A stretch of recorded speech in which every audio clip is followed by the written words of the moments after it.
মোহাম্মদ বরকতুল্লাহ, কাজ করছি আরএমজি এবং আরএমজি সেক্টরে, basically sales and marketing expert RMG সেক্টরের। তো এর বাইরেও আমি বেশ ই কমার্স নিয়েও বেশ অনেকদিন কাজ করেছি। সেই সুবাদে আজকে আপনাদের সাথে যে ইস্যু নিয়ে কথা বলবো সেটা হচ্ছে মাস্টারিং স্ট্র্যাটেজিক অপারেশন। আর এই অপারেশনটা মূলত কয়েকটা বিষয় নিয়ে, একটা হচ্ছে প্রথম হচ্ছে প্রাইজিং, বাজেটিং, সেলস প্ল্যানিং এবং প্রফিটেবিলিটি ম্যানেজমেন্ট। অর্থাৎ আমরা যারা বিজনেস করছি এখানে, আপনারা যারা করছেন, ম্যাক্সিমাম ক্ষেত্রে দেখা যায় যে আসলে এই জায়গাগুলোতে আপনাদের প্রবলেম হয় যে কি একটা প্রোডাক্টের প্রাইজিং আমি কিভাবে করব, প্রোডাক্ট প্রাইজিং করলাম, দেন আমি আসলে আমার বিজনেসের বাজেটিংটা কিভাবে করব, তারপর আমি সেলসের প্ল্যানিংটা কিভাবে করব, সেটা মান্থলি কিভাবে, ইয়ারলি কিভাবে।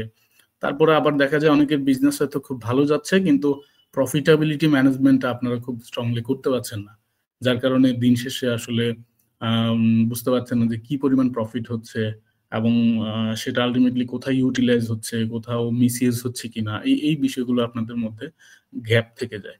তো এগুলো নিয়ে আমরা আজকে কথা বলবো। তার আগে আমি একটু জাস্ট শর্ট, যেহেতু অনেকক্ষণ আমরা আছি মোটামুটি, আজকে ইনশাল্লাহ চেষ্টা করবো আমরা 9:30 পর্যন্ত একসাথে সবাই থাকার। তো তার আগে একটু জেনে নিই এখানে মানে ই কমার্সের বাইরে, অর্থাৎ অনলাইনের বাইরে অফলাইনে কি কোনো পার্টিসিপেন্ট আছেন অনলাইনে অফলাইনে বিজনেস করেন? স্যার আমি করি স্যার। অফলাইনে অর্থাৎ অনলাইনেও আছে অফলাইনেও আছে, রাইট? জি জি স্যার। ওকে, নো ইস্যু। আপনি অনলাইন করেন আর অফলাইন করেন, যেভাবেই করেন, আপনার প্রোডাক্টের এই প্রাইজিং, বাজেটিং এবং প্ল্যানিং গুলো, প্রফিটেবিলিটি ম্যানেজমেন্টের প্ল্যানিং গুলো সবগুলো একই সিস্টেম। অনলাইনের ক্ষেত্রে হলে সেটা ডাটা ম্যানেজমেন্ট একটু ইজি, আর অফলাইনে হলে হয়তো সেটা ডাটা ম্যানেজমেন্টের জন্য কয়েকজনকে কাজ করতে হয়, এছাড়া তেমন কোনো ডিফারেন্ট নেই। আমরা যে ইস্যুগুলো মূলত নিয়ে আসবো সামনে, তার আমরা 9টা ভাগে আজকে সেশনকে ভাগ করেছি। 9টা ভাগের মধ্যে প্রথমে হচ্ছে এই স্ট্র্যাটেজিক অপারেশনটা, মূলত 9টা ভাগে আমরা ভাগ করেছি। একটা হচ্ছে রিসার্চ এন্ড ডেভেলপমেন্ট, তারপরে হচ্ছে প্রি বাজেটিং, তারপরে পোস্ট বাজেটিং, তারপর হচ্ছে product sourcing, product pricing, product ordering অথবা বুকিং, দেন হচ্ছে আপনার yearly budget and sales planning. আর আরেকটা বিষয় হচ্ছে কাস্টমার ডাটা ম্যানেজমেন্ট এবং প্রফিটেবিলিটি ম্যানেজমেন্ট, দুইটা একই সাথে আমরা আলোচনা করব। আর সবার শেষে হচ্ছে আমরা দিন শেষে যে কোম্পানিতে শ্রম দিচ্ছি, যে যার কোম্পানির যে প্রোডাক্ট নিয়ে কাজ করি না কেন, প্রপার ওয়েতে আমরা অ্যাকাউন্টস মেনটেন করতে পারি না, দ্যাটস ওয়াই এটা একটা বড় প্রবলেম আমাদের জন্য। সো এক কথায় বলতে গেলে আপনার বিজনেস অনেকে হয়তো শুরু করবেন, আবার করেছেন। যারা শুরু করে ফেলেছেন তাদের জন্য এটা খুব ইফেক্টিভ, এবং যারা শুরু করবেন বলে ভাবছেন তাদের থেকে একদম জিরো থেকে যদি শুরু করেন সেখান থেকে আপনার জন্য এটা খুব ইফেক্টিভ একটা সেশন আজকের জন্য। হোপফুলি আপনারা সবাই খুব গুরুত্ব সহকারে, মনোযোগ সহকারে শুনবেন। আর তারপরও যে সেশনটা নিয়ে আমরা কথা বলবো, সাথে সাথে ওই টপিকটা নিয়ে আমরা কিছু কোশ্চেন থ্রো করব আপনাদের অ্যাটেনশনের জন্য। আপনারা যদি কোনো কোয়ারি থাকে সাথে সাথে করলে হবে, যে এটা ইজিলি আমরা সলভ করে ফেলতে পারবো। আদারওয়াইজ একসাথে একটা সেশন পরে অন্য একটা সেশনে গিয়ে আগেরটা আলোচনা করতে গেলে আমার জন্য একটু বিষয়টা ব্যাকওয়ার্ড, আপনাদের জন্য হয়তো বুঝতে সমস্যা হবে। তো এটাই হচ্ছে বিষয়, আপনারা যে টপিক নিয়ে আমরা কথা বলবো ওই টপিকের উপর কোশ্চেন থাকলে একবার আমরা সেটা শেষ করে ফেলবো, সবার শেষে আমরা কোশ্চেন নিয়ে আলোচনা করবো, বিষয়টা এরকম না। ওকে, বুঝতে পেরেছেন সবাই?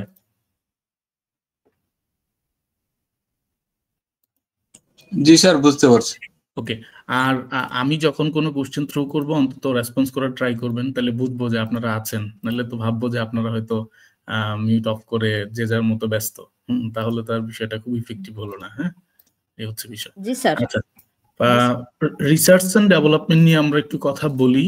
রিসার্চ এন্ড ডেভেলপমেন্টটা হচ্ছে বেসিক্যালি ওয়ান কাইন্ড অফ, আপনি বিজনেস যদি শুরু করেন সেটার জন্য রিসার্চ ডেভেলপমেন্ট লাগবে, আবার যদি আপনি বলেন যে না আমি এখনো শুরু করিনি, আমি শুরু করব, তার জন্য আপনার রিসার্চ এন্ড ডেভেলপমেন্ট দরকার। তো রিসার্চ এন্ড ডেভেলপমেন্টটা হচ্ছে আপনি ফর এক্সাম্পল আপনি কাজ করবেন, ভাবছেন যে আমি নকশি কাঁথা নিয়ে কাজ করব, বা আমি একদমই হ্যান্ডমেড কোনো প্রোডাক্ট নিয়ে কাজ করব, বা আমি চায়না থেকে কোনো প্রোডাক্ট ইম্পোর্ট করে কাজ করব, বা অ্যাজ ইউজুয়াল যে যেটা নিয়ে চিন্তা করেন সেই প্রোডাক্টের একদম র মেটেরিয়াল কালেক্ট থেকে শুরু করে ফুল ফিনিশ গুডস পর্যন্ত তৈরি হতে যে টোটাল প্রসেসটা, অর্থাৎ এর মধ্যে যে আপনি কোনটা কোন জায়গা থেকে সোর্স করবেন, কোনটা কিভাবে ডেভেলপ করবেন, এই টোটাল প্রসেসটাই হচ্ছে বেসিক্যালি রিসার্চ এন্ড ডেভেলপমেন্টের আওতাধীন। এর মধ্যে অনেকগুলো বিষয় আছে, যেমন আমরা যদি বলি প্রথমেই হচ্ছে যদি বলি একদমই আপনি নতুন বিজনেস করেন না এখনো, শুরু করবেন, তাহলে প্রথমেই আসবে হচ্ছে আপনি একটা আইডিয়া জেনারেট করতে হবে আপনাকে। আপনি কি প্রোডাক্ট নিয়ে কাজ করবেন। আমি যেহেতু জানি যে আপনারা অলরেডি অনেকে এখানে বিজনেস করছেন, সো এটা আপনাদের জন্য ইম্পর্টেন্ট না, আপনারা অলরেডি আইডিয়া জেনারেট করে প্রোডাক্ট নিয়ে লঞ্চ করে ফেলেছেন, বিজনেস করছেন, তো এই টপিকটা নিয়ে আমরা না কথা বলি, এটা অলরেডি আপনাদের ডান। এরপরে আসেন যে আপনাদের যে আইডিয়াগুলো ছিল সেখান থেকে হয়তো আপনারা রিফাইন করে একটা আইডিয়াকে নিয়ে আসছেন, সেটাও আমাদের আলোচনার মনে হয় দরকার নাই, কারণ আপনারা অলরেডি এটা আপনাদের কমপ্লিট, আপনারা সবাই সেটা রিফাইন করে বিজনেসে নেমে গেছেন অলরেডি। তারপরে যদি আমরা আসি, সেটা হচ্ছে আপনাদের বেসিক রিসার্চ, অর্থাৎ আপনি যে প্রোডাক্টটা নিয়ে এখন সিলেক্ট করে কাজ করছেন, এই প্রোডাক্টটার রিসার্চ এন্ড ডেভেলপমেন্ট, এই প্রোডাক্টটা করার জন্য আপনারা যে কেউ হয়তো নিজে ম্যানুফ্যাকচার করছেন হতে পারে, তাহলে তার জন্য যতটা ইজি, যে ম্যানুফ্যাকচার করতে হয় 2 থেকে 3টা জায়গায়, ধরেন যে ফর এক্সাম্পল আপনি হ্যান্ডমেড কোনো একটা প্রোডাক্ট বানাচ্ছেন, সেই প্রোডাক্টটা আমি যদি একদম ফিক্স প্রোডাক্টে যাই, ফর এক্সাম্পল আপনি লেদার নিয়ে কাজ করছেন, লেদার গুডস এর কোনো একটা লেডিস বা মেন্স এর পার্টস অথবা ব্যাগ যাই বলি না কেন, যে আইটেমই হোক, সেই আইটেমে আপনি বেসিক রিসার্চ বলতে আপনি সেই প্রোডাক্টের র মেটেরিয়াল যেটা লেদার, এই লেদারটা আপনি কোন জায়গা থেকে সোর্স হচ্ছে, কোন জায়গা থেকে আসছে, সেটা ট্যানারির কোন কোন প্রসেসের মাধ্যমে আসছে, এবং সেটা কতটা পরিবেশ বান্ধব কিনা, সেটা কাস্টমার এফিশিয়েন্ট কিনা, কাস্টমারের জন্য কতটা ব্যবহার উপযোগী, এবং লেদার অনেকগুলো ধাপ থাকে, আপনি কোন ধাপটা নিয়ে কাজ করছেন, অনেকে বলে ক্রাশ লেদার, এই টাইপের অনেকগুলো বিষয় থাকে। সো আপনি কোন পার্টটা নিয়ে কাজ করছেন এবং কোন জায়গায় কোন পার্টটা ইউজ হয়, এই ব্যাপারগুলো নিয়ে আপনাকে প্রচুর পরিমাণে রিসার্চ করতে হবে, এবং প্রয়োজনে ফ্যাক্টরি ভিজিট করা, কিংবা আপনার যারা আপনার সঙ্গে পরিচয় আছে এই ধরনের ট্র্যাকে কাজ করে তাদের সঙ্গে গিয়ে ফিজিক্যালি কথা বলা, প্রয়োজনে যদি সুযোগ থাকে ট্যানারিতে যাওয়ার, সেখানে গিয়ে কথা বলা, কথা বললে তারপর আপনাকে চুজ করতে হবে। ঠিক এমন ভাবে আপনি যে প্রোডাক্ট নিয়ে কাজ করেন, সেই প্রোডাক্টটি প্রতিটা ম্যানুফ্যাকচারিং ইয়ে থেকে একদম শেষ পর্যন্ত আপনাকে ফিনিশ গুডস পর্যন্ত সবগুলো বিষয় নিয়ে আপনাকে রিসার্চ করতে হবে। তো এটাই হচ্ছে বেসিক্যালি রিসার্চ এর জায়গা।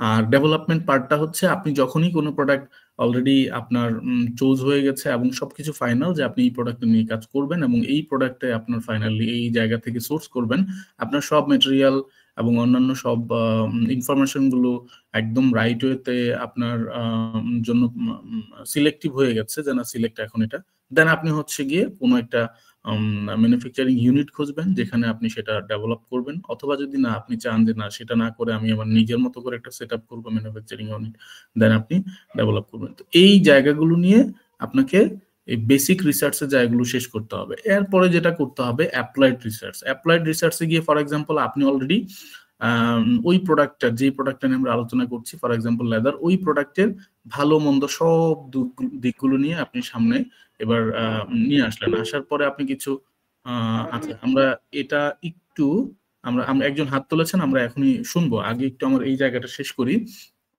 যে আপনি যখন বেসিক রিসার্চ থেকে অ্যাডভান্স অ্যাপ্লাইড রিসার্চে যাবেন, তখন আপনাকে একটু কাস্টমারের জায়গা থেকে চিন্তা করতে হবে। এতক্ষণ চিন্তা করেছেন সেলার হিসাবে, এখন চিন্তা করবেন আপনি কাস্টমারের জায়গা থেকে, যে আমি যদি এই প্রোডাক্টটা কিনতাম তাহলে আমি কোন কোন বিষয়গুলো কনসিডারেশনে নিয়ে আসতাম। দেন তখন আপনি বুঝতে পারবেন যে না, এই জায়গাগুলোতে আমার মনে হয় কিছুটা কারেকশন দরকার, আমার এই পার্টগুলোতে এইরকম চেঞ্জ আনা দরকার। দেন আপনি ওই কাস্টমারের ভিউ থেকে চিন্তা করলে অটোমেটিক্যালি আপনার এই জায়গাগুলো চেঞ্জ হয়ে যাবে। এরপরে আপনি যখন ফাইনালাইজ করে ফেললেন, দেন ডেভেলপ করলেন। ডেভেলপের পরে আপনি চিন্তা করবেন যে না, এইবার যে প্রোডাক্টটা ডেভেলপ করলাম সেই প্রোডাক্টটা আমি আর কি কি ওয়েতে ইনোভেশন আনতে পারি। এই প্রোডাক্টটা আমার এইরকম আছে, আমি এবার ট্রাই করি। যার লাউড হচ্ছে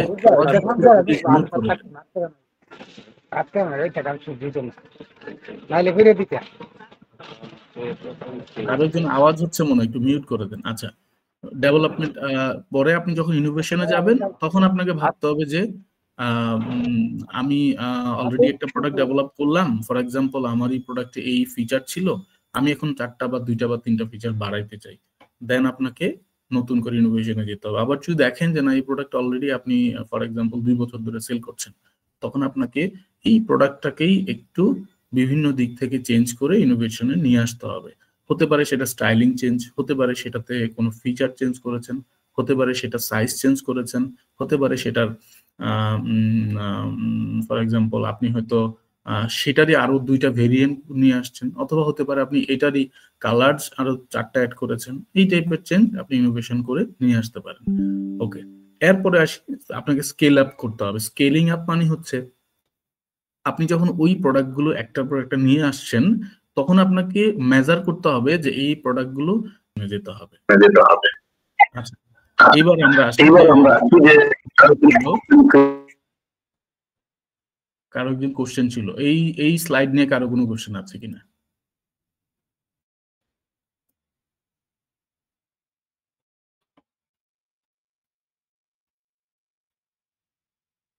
এই স্লাইড নিয়ে কারো কোনো কোশ্চেন আছে?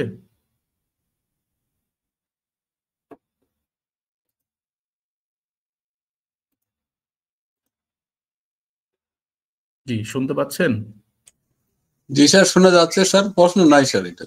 ও ওকে, তাহলে আমরা তাহলে একটু চেঞ্জ করি, সেকেন্ড স্লাইডে যাই। ওকে ওকে, তারপর আমরা যেটা নিয়ে, আচ্ছা এই এই এই জায়গাটা আমি একটা এক্সাম্পল দেখে আপনাদের রিসার্চ এন্ড ডেভেলপমেন্টে, আপনারা রিসার্চ এন্ড ডেভেলপ করতে গিয়ে প্রোডাক্টের প্রাইজিং এরও কিছু অংশ এখানে চলে আসে। যদি ফর এক্সাম্পল আমরা যাই তাহলে দেখতে পাবেন। এই যে দেখেন, এটা কি দেখা যাচ্ছে? মনে হচ্ছে না দেখা যাচ্ছে। আমি একটু জি স্যার, দেখা যাচ্ছে। না, দেখা যাওয়ার কথা না স্যার আরেকটু স্পষ্টভাবে দেখ। স্যার 4 নম্বর স্লাইডটা দেখা যাচ্ছে না স্যার। হ্যাঁ, দেখা যাচ্ছে না, রাইট। ওকে ফাইন, এখন দেখা যাচ্ছে? জি স্যার, দেখা যাচ্ছে স্যার। এটা হচ্ছে রিসার্চ এন্ড ডেভেলপমেন্টের একটা পার্ট। ফর এক্সাম্পল আমি জাস্ট এক্সাম্পল হিসেবে এখানে লেদার গুডস দিয়েছি, আপনারা আপনাদের মতো প্রোডাক্ট চুজ করে আপনারা রিসার্চ এন্ড ডেভেলপমেন্ট করতে পারেন। ফর এক্সাম্পল আমরা যদি এটাকে বলি যে এটা একটা লেদার গুডস এবং আমি এরকম 10টা প্রোডাক্ট নিয়ে রিসার্চ এন্ড ডেভেলপমেন্ট করছি। ফর এক্সাম্পল আমি প্রথমে রেখেছি যে এটা পিকচার রাখলাম আমার সুবিধার জন্য, যে আমি আসলে কোন প্রোডাক্টটা চুজ করলাম, সেটার দেখতে কেমন। তারপরে হচ্ছে এটাকে আমি একটা নাম দিলাম। তারপর এটার মোটামুটি একটা বলতে পারেন যে ওয়ান কাইন্ড অফ, এটা হচ্ছে আমি প্রি কস্টিং করলাম যে আমার এই প্রোডাক্টে কি ধরনের খরচ হতে পারে। এটাও রিসার্চের একটা পার্ট। আপনি যখন কোনো একটা প্রোডাক্ট চুজ করবেন সেটা কি ধরনের খরচ হতে পারে সেটাও আপনাকে মাথায় রেখে কাজ করা, এবং সেটাকে নিয়ে রিসার্চ করাও আপনার R&D মূলত কাজ। আপনি শুরুর দিকে আগে চিন্তা করবেন যে এই প্রোডাক্টটা নিয়ে কাজ করলে আমার এই ধরনের খরচ হতে পারে। ফর এক্সাম্পল এই প্রোডাক্টটা বানাইতে শুধুমাত্র র মেটেরিয়াল এবং ফিনিশ গুডস বানাইতে আপনার 300 টাকা খরচ হতে পারে পার ইউনিট বা পার পিসে। এরপরে আপনি আসতে পারেন যে এটাকে প্যাকিং করার জন্য, ভালো থাকার জন্য হয়তো আমার কোনো একটা ম্যাটেরিয়াল দিতে হবে। ফর এক্সাম্পল সিলিকা জেল, সেখানে আমার হয়তো আরো 50 পয়সা খরচ হবে। তারপরে আমাকে এটা কাস্টমার পর্যন্ত দিয়ে দিতে আমাকে একটা এনভেলপ বানাইতে হবে খুব সুন্দর। অনেকে আবার এনভেলপের অপোজিট পাশে একটা থ্যাংক ইউ নোট দেয়, আপনার সেটার জন্য ধরেন 2.5 টাকা খরচ হতে পারে। তারপরে আপনার মেইলার অথবা কুরিয়ার বা পলি, এই ধরনের কিছু খামটাম যারা ইউজ করে, খাম এই টাইপের কিছু যদি করেন বৃষ্টি থেকে বা বৃষ্টির পানি থেকে ইয়ের জন্য, বা ডেলিভারি ক্ষেত্রে এটা খুব স্মার্টলি হ্যান্ডেল করার জন্য, সেটাতে আরো ধরেন 5 টাকা যেতে পারে।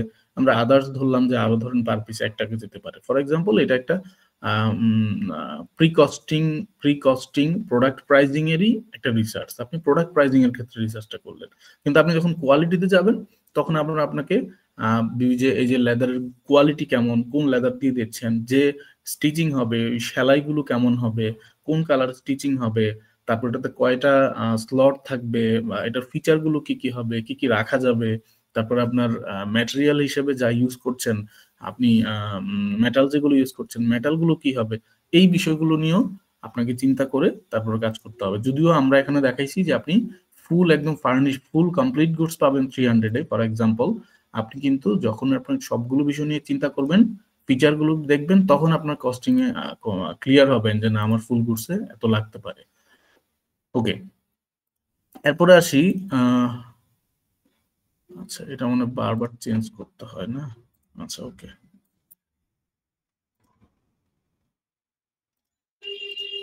হ্যাঁ দেখা যাচ্ছে তাই না? ওকে স্যার এটা 3 নম্বর স্লাইডটা দেখাচ্ছে স্যার আবার। হ্যাঁ 3 নম্বরটা। ওকে, এরপরে আসি, আমরা 4 নম্বর স্লাইডে যাই, যে প্রি বাজেটিং এবং পোস্ট বাজেটিংটা আমরা কিভাবে করব। হ্যাঁ, প্রি বাজেটিং এবং পোস্ট বাজেটিং। এটা হচ্ছে ধরেন আপনার একদম আপনি যখন শুরু করবেন ভাবছেন বা অলরেডি শুরু করেছেন তাদের জন্য এই ধরনের বাজেটিং একটা রেডি করে করা উচিত। তো সেটা কি রকম? সেটা হচ্ছে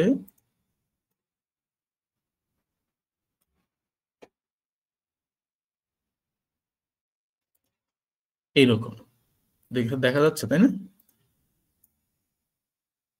ওকে, ফর এক্সাম্পল আপনি যখন শুরু করবেন বা শুরু করে ফেলেছেন অলরেডি, কিন্তু আপনি এখনো ফুল সেট আপ আপনার রেডি করেননি, তো তখন আপনাকে কি চিন্তা করতে হবে যে আমি আমার অফিসের জন্য একদম সিম্পলি যদি শুরু করি যে না আমি জাস্ট 2টা রুম বা 3টা 4টা চেয়ার নিয়ে শুরু করব, তাহলে আপনাকে এটার জন্য একটা কস্ট ধরতে হবে প্রি বাজেটিং এর মধ্যে। তারপর আপনাকে টেবিলের জন্য একটা কস্ট ধরতে হবে, আপনার অপারেশন চালানোর জন্য আপনার ল্যাপটপ লাগবে, টেকনোলজি লাগবে। আপনি সেটা আপাতত আমি ধরলাম যে একটা দিয়ে শুরু করলেন, তাও আপনাকে 30,000 টাকার মতো লাগবে। ফর এক্সাম্পল এগুলো ধরা হচ্ছে ভ্যালু, আপনারা আপনাদের মতো করতে পারবেন, এগুলো বাজেটিং এর সুবিধার জন্য।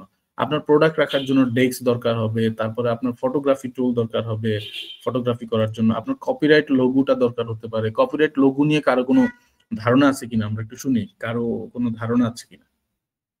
না স্যার, ধারণা নাই স্যার।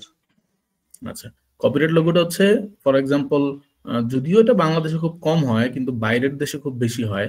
আপনি যদি জারা বা H&M তাদের কোনো একটা ব্র্যান্ডের পোশাককে কপি করেন, তাহলে কিন্তু অন্যান্য দেশে বা বাইরে বিশেষ করে এটা খুবই সতর্কতার সাথে দেখে যে যে কপিরাইট আইন সেই অনুযায়ী তাদের বিরুদ্ধে আইনগত ব্যবস্থা নেওয়া হয়। তা আমাদের দেশে যেটা হয় যে ফর এক্সাম্পল বাটা বা অ্যাপেক্স যদি চিন্তা করি, তাদের ডিজাইন কপি করে অনেকেই বানাচ্ছে, অনেক ছোটখাটো ফ্যাক্টরিতে, জিনজিরা এখানে সেখানে বিভিন্ন জায়গায় বানাচ্ছে। তবুও তারা হয়তো সেটা নিয়ে খুব বেশি অ্যাপ্রোচ করে না। কিন্তু আপনার যদি কপিরাইট করা থাকে, কপিরাইট করা থাকলে হয়তো আপনি দেখা যাবে যে এই বিষয়টা আপনি আপনার নামের পাশে এই যে আপনার ব্র্যান্ডের নামের কর্নারে আপনি সি সি রাউন্ড করে দিতে পারবেন, দ্যাট মিনস আপনারটা কপিরাইট করা। তারপর আপনার যদি ট্রেডমার্ক করা থাকে আপনি হয়তো লিখতে পারবেন টি। তো এই ব্যাপারগুলো করা, তো এইগুলো থাকলে সুবিধা হচ্ছে অনেক ক্ষেত্রে যারা কপি করবে আপনার ডিজাইন তারা হয়তো ভাববে যে না, তার ডিজাইনটা কপি করা থেকে একটু সাবধান থাকতে হবে, বিকজ সে তো অলরেডি তার এই ডিজাইনটা কপি ট্রেডমার্ক করা কিংবা তার এই ডিজাইনটা কপিরাইট করা। তো এইটা একটা ফ্যাক্ট। আরেকটা হচ্ছে আপনি আপনার লোগো কপিরাইট করতে পারেন, আপনার কোম্পানির ওয়েবসাইট কপিরাইট করতে পারেন। এগুলো হবে কি যে এগুলো এক ধরনের সিকিউরিটি কাজ করে আপনার প্রতিষ্ঠানের জন্য। তো এগুলো তো খুব বেশি যে কষ্ট হয় তা না, এগুলো কপিরাইট অফিসে গেলে 2-4 হাজার টাকা দিয়ে করা যায়। তো আপনার যদি আপনারা মনে করেন তাহলে এগুলো নিয়েও কাজ করতে পারেন, বাট এগুলো আপনাদের কস্টিং এ রাখা উচিত। তারপরে আপনি যখন একটা অফিস নিবেন সেখানে কিছু অফিস অ্যাডভান্স লাগবে। আচ্ছা, এগুলো হচ্ছে মূলত আপনার ফিক্সড কস্ট, যেই কস্ট গুলো আপনার ব্যবসা শুরু করার শুরুর দিকেই লাগবে। হ্যাঁ, আচ্ছা, এরপর আসি আমরা যে ইয়ারলি কস্ট। আপনি যখন বিজনেস করছেন তখন আপনাকে মাথায় রাখতে হবে কস্ট দুই ধরনের হবে, একটা হচ্ছে ফিক্সড আর একটা হচ্ছে ভেরিয়েবল। তো ভেরিয়েবলটাই বেসিক্যালি আমরা ইয়ারলি বলি, ইয়ারলি চেঞ্জ হতে পারে। মনে করেন ফর এক্সাম্পল আপনি একটা আপনার কোম্পানির ওয়েবসাইট নেবেন, সেক্ষেত্রে তো আপনাকে ডোমেইন নিতে হবে। ডোমেইনে অলমোস্ট প্রায় এখানে আমি ধরলাম 1200 টাকা। হোস্টিং নিতে হবে, একদম যদি কম স্পেসও নেন তাও আপনাকে মিনিমাম 3000। এরপর আপনি একটা বেসিক ওয়েবসাইট ডেভেলপ করতে গেলেও আপনাকে মিনিমাম 15,000 টাকা লাগবে। তারপর আপনাকে একটা ট্রেড লাইসেন্স করতে গেলে এটা জাস্ট 7 লেখা হয়েছে, বাট অনেক ক্ষেত্রে বেশিও লাগে কমও লাগে। সো এখন আমরা যতদূর জানি এখানে অনেক এক্সপার্ট আপনার সাথে আলাপ করেছে আপনার ট্রেড লাইসেন্স গুলো কিভাবে করবেন না করবেন এগুলো নিয়ে। হোপফুলি আপনারা এগুলো অনেক বেশি জানতে পেরেছেন, সেই অনুযায়ী আপনারা অ্যাপ্লাই করবেন। তো এই কস্ট গুলো আপনার ইয়ারলি কস্ট লাগবে, যে কস্ট গুলো প্রতি বছরই আপনার রিনিউ করতে হবে। ফর এক্সাম্পল ডোমেন আপনার প্রতি বছর রিনিউ করতে হবে, হোস্টিং প্রতি বছর করতে হবে। ওয়েবসাইটটা যদিও এখানে ফিক্সড কস্ট, এটা বেসিক্যালি ইয়ে না, ইয়ারলি না, এটা ফিক্সড কস্ট। এরপর আপনার হ্যাঁ, ফিক্সড কস্ট বলতে ওয়েবসাইটের মেনটেনেন্সের জন্য হয়তো আপনার প্রতি বছরে ফর এক্সাম্পল 3 থেকে 4 হাজার টাকা যেতে পারে। তারপরে হয়তো আপনার ট্রেড লাইসেন্স, এটাও আপনাকে ইয়ারলি কস্টের মধ্যে আনতে হবে, প্রতি বছর রিনিউ যেহেতু করতে হবে। তো এই এই বাজেটিং গুলো যখন আপনি প্রি বাজেটিং করবেন, এরপরে আপনাকে মাথায় রাখতে হবে আপনি আরো কি চান। ফর এক্সাম্পল আপনি এটার সঙ্গে আরো 10 রকমের কস্ট অ্যাড করতে চান, তাহলে অফকোর্স এই কস্ট গুলো আপনাকে এই কনসিডারেশনে নিয়ে আসতে হবে, এনে যোগ করে দেখতে হবে যে আপনার কি পরিমাণ কস্ট অ্যাকচুয়ালি প্রি বাজেটিং আনা উচিত। এরপরে যখন আপনি প্রতিটা কস্ট আবার আপনি অ্যাপ্লাই করবেন যে না আমার এটা কম, ফর এক্সাম্পল আপনি চেয়ার কিনে ডান, তাহলে আপনি এখানে কিন্তু অটোমেটিক্যালি আপনার যে অ্যাকচুয়াল কস্টটা ফর এক্সাম্পল 5 এর জায়গায় আপনি 7 লাগছে, আপনি হয়তো এখানে 7 দিয়ে দিলেন, অটোমেটিক্যালি আপনার এই কস্টগুলো আপনাকে মানে পোস্ট বাজেটিং এ গিয়ে এন্ট্রি দিলে বুঝতে পারবেন যে আপনার প্রি বাজেটিং কি ছিল এবং পোস্ট বাজেটিং কি এখন দাঁড়াচ্ছে। এইগুলো আপনি যখন আপনার কমপ্লিট হবে তারপরে আপনি সেভাবে এন্ট্রি দিলে অটোমেটিক্যালি বুঝতে পারবেন যে ডিফারেন্সটা কোথায়। আচ্ছা, এরপরে আরেকটা বিষয় ছিল আমাদের। আচ্ছা, এগুলো নিয়ে কোনো কোশ্চেন আছে কিনা কারো?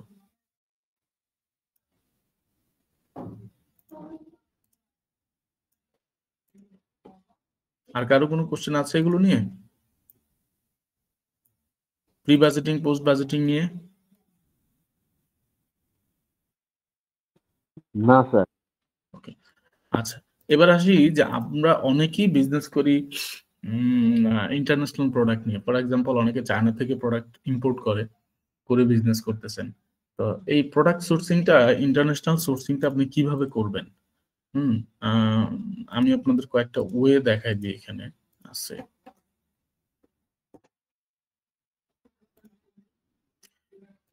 এটাও আপনাকে যেটা করতে হবে সেম। ওকে, দেখতে পাচ্ছেন একটা ডাটা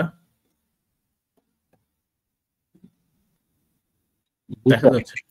ওকে, এখানে অনেক বড় একটা ডাটা আছে, এই অর্থে যে আপনি যখন প্রোডাক্ট সোর্সিং করবেন ইন্টারন্যাশনালি বা গ্লোবালি, তখন আপনাকে শুধুমাত্র একটা ভেন্ডরের উপর ভরসা করলে তো হবে না, কয়েকটা ভেন্ডরের সঙ্গে চেক করতে হবে যে আসলে কোনটা বেটার, কোনটা প্রাইস কম এবং কোনটার কোয়ালিটি বেটার। ফর এক্সাম্পল, আমরা এখানে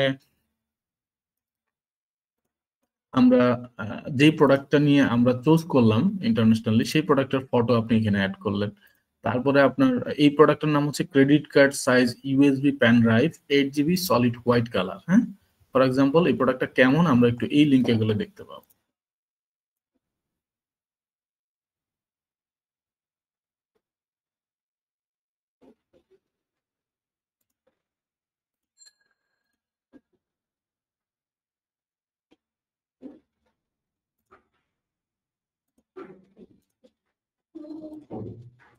আচ্ছা, এটা দেখতে পাচ্ছেন?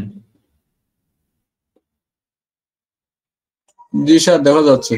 আচ্ছা, এটা হচ্ছে বেসিক্যালি একটা স্প্রে বোতল। হ্যাঁ, আমরা অনেকে স্প্রে বোতল, বড় স্প্রে বোতল তো সাধারণত নেই না, মানে সাথে করে, তাই না? ধরেন আপনি কন্টিনিউয়াসলি আতর ইউজ করেন বা অন্য কোনো স্প্রে ইউজ করেন, যে স্প্রেটা হয়তো আপনি সাধারণত সাথে নেন না। ফর এক্সাম্পল, রিসেন্টলি আবার ভাইরাস শুরু হচ্ছে, ভাইরাসের জন্য আপনি হয়তো স্প্রে সাথে নেবেন। তো এই এত বড় বোতল না নিয়ে আপনি ছোট বোতল কিন্তু এখন অনেকেই স্মার্টলি ইউজ করে, অনেকে পাঞ্জাবির ভিতরে ইউজ করে, অথবা অনেকে শার্টের ইনসাইডে রাখে, কিংবা আপনার ছোট ব্যাগের মধ্যে রাখে। এই ধরনের স্প্রে বোতল আপনি এই চায়নাতে পাওয়া যায়, যেগুলো আপনার হয়তো 5 টাকা 6 টাকা করে আপনার কিনা পড়বে। আপনি হয়তো সেগুলো মোটামুটি একটা হ্যান্ডসাম অ্যামাউন্টে বিক্রি করলে আপনার প্রফিটেবিলিটি ম্যানেজমেন্ট হবে। তো এই প্রোডাক্টগুলো কিভাবে আনবেন, তাই না? এই যে যেমন ফর এক্সাম্পল, আমরা ওই ডাটাটায় ফিরে যাই।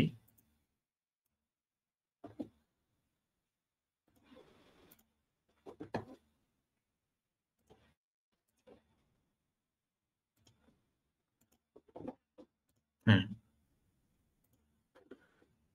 দেখেন, মনে করেন এই প্রোডাক্টটা হচ্ছে, এই প্রোডাক্টের নাম। এখন আমি যেটা করেছি যে এই প্রোডাক্টটা আমি কয়েকটা সোর্সিং, কয়েকটা জায়গা থেকে, কয়েকটা ভ্যান্ডর থেকে প্রাইস নিয়েছি, প্রাইস নিয়ে অ্যানালাইসিস করছি যে আপনি আমার কোনটা আমার জন্য বেটার হবে। তো প্রোডাক্ট সোর্সিং করতে গেলে আপনাকে সেটাই করতে হবে, শুধু এক জায়গায় তো আপনার ডিপেন্ডেন্ট হলে হবে না। তো প্রথমে আমি নিয়েছি যে মনে করেন এই প্রোডাক্টটার ওয়েট কত। তা আমি ওয়েট দেখলাম যে এটা 3 গ্রাম, হ্যাঁ, অলমোস্ট 0.03 গ্রাম। আচ্ছা, এটা আমি কোন জায়গা থেকে পেলাম? এটা আপনি আলিবাবার ওয়েবসাইটে গেলেও পাবেন এটার ওয়েট কি। হ্যাঁ, আচ্ছা, আমি দেখলাম এটা 3 গ্রাম। এরপরে আপনার এটা এমওকিউ দেখলাম যে তারা দিয়েছে মিনিমাম 400 পিস নিতে হবে। হ্যাঁ, আচ্ছা, এমওকিউ মানে বুঝেন? এমওকিউ সম্বন্ধে ধারণা আছে কারো? না স্যার। জি না স্যার। এমওকিউ মানে হচ্ছে মিনিমাম অর্ডার কোয়ান্টিটি, আপনি কত পিস সর্বনিম্ন নিতে হবে সেটার ধারণা। তো এমওকিউ হচ্ছে, মনে করেন তারা বলছে যে এটা মিনিমাম 400 পিসেস নিতে হবে আলিবাবা থেকে নিলে। আপনি যখন আপনার ভেন্ডরের সঙ্গে চেক করবেন তখন দেখবেন যে তাকে বলবেন যে মিনিমাম কত নিতে হবে। সে যদি বলে কম, তাহলে আপনার জন্য আরো ভালো, আপনি কমে নিয়ে ট্রাই করতে পারলেন। এরপর আসেন আলিবাবাতে, এটা বাংলাদেশি টাকায় প্রাইস দেওয়া আছে 89 টাকা পার পিস। এটা মূলত স্প্রে বোতলটা না, এটা হচ্ছে ক্রেডিট কার্ড সাইজের ইউএসবি পেন ড্রাইভ। অর্থাৎ আমরা যে পেন ড্রাইভ ইউজ করি এই পেন ড্রাইভ গুলো সাধারণত একটু মোটা হয়, তাই না? কিন্তু এই পেন ড্রাইভটা আমি চেক করে দেখলাম যে একটু ডিফারেন্ট, এবং এটা ইউএসবি। আমাদের যে ক্রেডিট কার্ড আমরা ইউজ করি, সবাই তো ক্রেডিট কার্ড দেখছেন, credit card, debit card, credit card সাইজের ঠিক এরকম পাতলা ইউএসবি পেন ড্রাইভ আছে, চায়নাতে পাওয়া যায়। আমি দেখলাম এটা পার পিস 89 টাকা করে, এটা 8 জিবি পেন ড্রাইভ। কোয়ান্টিটি যদি আপনি বাড়ান 8 জিবির জায়গায় 16 এর জায়গায় 32, সেক্ষেত্রে সামান্য বাড়ে, খুব বেশি বাড়ে না, 89 টাকা। আমি আরো একটা সাপ্লায়ার, আমার যে এজেন্ট তার সঙ্গে, অর্থাৎ আমার পরিচিত আরো 2-1 এজেন্টের সঙ্গে আমি চেক করলাম, তাদের সঙ্গে প্রাইসটা চেক করতে গিয়ে দেখলাম তারা যে প্রাইস দিয়েছে সেই প্রাইস হচ্ছে, তাদের প্রোডাক্টের প্রাইস পড়বে মাত্র 21 টাকা 60 পয়সা। সেটা হচ্ছে আরএমবিতে, আরএমবি মানে চায়নার কারেন্সি। তারপরে এটার প্রিন্ট কস্ট আছে, প্রিন্টে তারা বলছে এটা 80 আরএমবি পড়বে, 0.80। তারপরে আমি দেখলাম চেক করে টোটাল 22.40 দাঁড়াচ্ছে, আর সেটা বাংলাদেশি টাকায় দাঁড়াচ্ছে 392 টাকা। আচ্ছা, কিন্তু আমি যখন আলিবাবায় দেখলাম যে এটা 89 টাকা। তাহলে আমার জন্য কম্পারেটিভলি কোনটা বেটার? আলিবাবারটাই হবে স্যার। আলিবাবারটাই বেটার, এবং পাশাপাশি আমার ভ্যান্ডরের প্রাইস বেশি, আমি যে ভ্যান্ডরের সাথে চেক করলাম। আচ্ছা, তারপরে আবার সে কি বলছে দেখেন, যে তার শিপিং কস্ট আছে, অর্থাৎ শিপিং হচ্ছে 2 রকম হয়, একটা হচ্ছে লোকাল শিপিং, আর একটা হচ্ছে আপনার পার কেজির জন্য সে 5 আরএমবি চার্জ করছে। আবার লোকাল শিপিং সে পার পিসের জন্য, যখন আমি ক্যালকুলেশন করছি ওই যে ওয়েট দিয়ে, তখন এটার জন্য পার পিসে পড়তেছে 0.13 আরএমবি। তো সেটার বিডিটি দাঁড়ায় গিয়ে 2 টাকা 19 পয়সা, অর্থাৎ 2 টাকা 19 পয়সা পড়তেছে পার পিসে আপনার শিপিং কস্ট। এরপরে আসেন, এটাকে যখন আমি বাংলাদেশে নিয়ে আসবো, সেটা তো চায়নার, ফর এক্সাম্পল আপনি যখন কোনো একটা পার্সেল আপনার ক্লায়েন্টের কাছে পাঠান, মনে করেন আপনি পাঠাবেন হচ্ছে সিঙ্গাপুরে, আপনার বিদেশ থেকে একটা অর্ডার আসছে, প্রথমে আপনাকে কোথায় পাঠাইতে হবে? হয় সেটা সি পোর্টে পাঠাইতে হবে, নাহলে এয়ারপোর্টে, রাইট? যদি আপনি বিমানে পাঠান তাহলে এয়ারপোর্ট, আর যদি আপনি সাগরে পাঠান সিতে, তাহলে সেটা সি পোর্টে পাঠাইতে হবে, চিটাগং। তাহলে লোকাল শিপিং কস্টটা হচ্ছে ওই আপনার বাসা থেকে এয়ারপোর্ট কিংবা সিপোর্ট পর্যন্ত যে কস্ট সেটা। আর ফ্রেট চার্জটা হচ্ছে, অর্থাৎ সেটা বিমানে গেলে বিমান ভাড়া, আর যদি আপনার ইয়েতে যায় সিতে যায়, তাহলে সিপোর্ট থেকে কাস্টমার পর্যন্ত ভাড়া। এই হচ্ছে বেসিক্যালি আপনার ফ্রেট চার্জ। ফ্রেট চার্জ গিয়ে দেখলাম 22 টাকা 50 পয়সা পড়ে পার পিসে। তো টোটাল প্রাইস গিয়ে দাঁড়াচ্ছে 416 টাকা, যেটা এই ইয়ের কাছ থেকে নিলে, আপনার আমার এজেন্টের কাছ থেকে নিলে। কিন্তু আমি যখন আলিবাবা থেকে পাই তখন 89 টাকা ফাইন, কিন্তু আলিবাবার শিপিং চার্জ আবার অনেক বেশি। তো সেই হিসেব করলে আমি আবার আরেকটা প্লাস পয়েন্ট আছে, যে আমার এজেন্ট আমাকে বললো যে ফর এক্সাম্পল আপনি 50 পিসও নিতে পারবেন, কিন্তু আলিবাবার কাছ থেকে নিতে গেলে আমাকে 400 পিস নিতে হবে। তাহলে আমি কোনটায় যাওয়া বেটার হবে? সেই ক্ষেত্রে আমার প্রাইমারি ইনভেস্টমেন্ট চিন্তা করে যে না, আমি এই মুহূর্তে বড় অ্যামাউন্ট না নিয়ে, যেহেতু প্রোডাক্ট আমার চেক করা হয়নি, আমি এজেন্ট থেকেই প্রোডাক্টটা নিই ফর এক্সাম্পল প্রথমবার। এরপরে যখন আমি দেখবো যে product is fine, everything okay, তারপর আমি বাল্ক অর্ডারে যাব, তখন আমার কোয়ান্টিটি কমবে। তো এইভাবে করে আপনাকে, যদি কেউ ইম্পোর্ট করেন বাইরে থেকে, তাহলে আপনাকে আগাইতে হবে। আবার দেখেন, এটা আমি যদি ফর এক্সাম্পল এটা আমি 400 পিস আনতে যাই আলিবাবা থেকেই, তাহলে আমার এটার জন্য কস্ট পড়ে হচ্ছে, মানে এই এজেন্ট থেকে আনতে যাই, তাহলে আমার 1,66,675 টাকা খরচ পড়ে। আর আমি যদি 1000 পিস আনি, তাহলে সেক্ষেত্রে এটার প্রাইস পড়ে প্রায় 4,16,000। আর যদি এখন এটা আমি এজেন্ট থেকে এই কোয়ান্টিটি আনতে যাই, আর যদি আমার কোয়ান্টিটি কমে, তাহলে প্রায় এখানে ভ্যালুও কমবে। এরপরে আপনার এখন এটা আপনি আপনার ডিমান্ড অনুযায়ী আপনাকে ক্যালকুলেশন করতে হবে। তারপরে আপনি এটার কয়টা ভেরিয়েন্ট আছে সেটাও আপনি নোট রাখলেন। ফর এক্সাম্পল একটা কালার, কিন্তু আপনার 12 রকম ক্যাপাসিটি আছে, 2টা স্টাইল আছে। 12 রকম ক্যাপাসিটি মানে আপনার 8 জিবি থেকে শুরু করে 100 পর্যন্ত আপনার মনে করেন আছে। এখানে প্রায় 12টা ভেরিয়েন্ট আছে, তাদের জিবি বাড়বে কন্টিনিউ। আচ্ছা, এরপরে আসেন যে এটা 2টা স্টাইলে পাওয়া যায়, আপনি কোনটা নিতে যাচ্ছেন। এই ডেটাগুলো অ্যানালাইসিস করে কোনটা কম্পারেটিভলি ভালো হয় সেটা আপনাকে বিচার বিশ্লেষণ করে নেওয়াটাই হচ্ছে বেসিক্যালি প্রোডাক্ট সোর্সিং এর একটা সবচেয়ে বড় পার্ট। এটাও বেসিক্যালি রিসার্চ এর ডেভেলপমেন্টের অংশ, কিন্তু এটা প্রোডাক্ট সোর্সিং ইন টার্মসে। অর্থাৎ আপনি প্রোডাক্ট সোর্সিং এর টার্মসে যখন যাবেন, তখন এই রিসার্চটা আপনাকে করতে হবে যে কিভাবে আপনি কোন জায়গা থেকে প্রোডাক্টটা নিলে কমে পাবেন।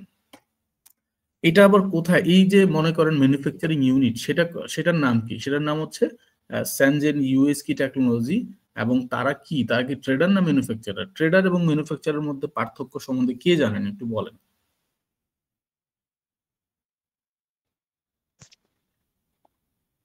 ম্যানুফ্যাকচারিং যে উৎপাদনের সঙ্গে সরাসরি জড়িত, আর আর ট্রেডার হচ্ছে উনি শুধু বিক্রয় করবে নিয়ে এসে। রাইট, সে ম্যানুফ্যাকচারিং, তার ইউনিট নাই, সে ম্যানুফ্যাকচারার থেকে নিয়ে তারপরে সে বিক্রি করবে, ট্রেডিং করবে, এটা হচ্ছে তার কাজ। এইটা বিজনেসের ক্ষেত্রে সাধারণত দুইটা পার্টি দেখি, হ্যাঁ, যে একটা হচ্ছে ট্রেডিং আর একটা হচ্ছে ম্যানুফ্যাকচারিং। তো তারা ম্যানুফ্যাকচারার, সো ম্যানুফ্যাকচারার কাছে গেলে আপনি প্রাইস কমে পাবেন, কিন্তু ট্রেডিং এর কাছে গেলে অবশ্যই আপনি কিছু হলে হচ্ছে তার প্রফিট রাখবে। এটার অরিজিন কোথায়, এটা ফ্যাক্টরি কোথায়? এটা হচ্ছে স্যানজেনে, জুয়াংডং এ, চায়নায়। হ্যাঁ, আচ্ছা। তো এইরকম ভাবে আপনি অ্যানালাইসিস করতে পারেন। ফর এক্সাম্পল, আমি এখানে 4-5টা প্রোডাক্ট অ্যানালাইসিস দেখিয়েছি, আপনি আপনার মতো আরো দেখতে করে তারপরে আপনি অ্যানালাইসিস করতে পারেন। এটা গেল, আমরা যদি বলি যে এটা হচ্ছে ইন্টারন্যাশনাল সোর্সিং এর ক্ষেত্রে। এখন আমরা যারা লোকাল প্রোডাক্ট নিয়ে কাজ করি তাদের সোর্সিংটা কেমন হওয়া উচিত? হ্যাঁ,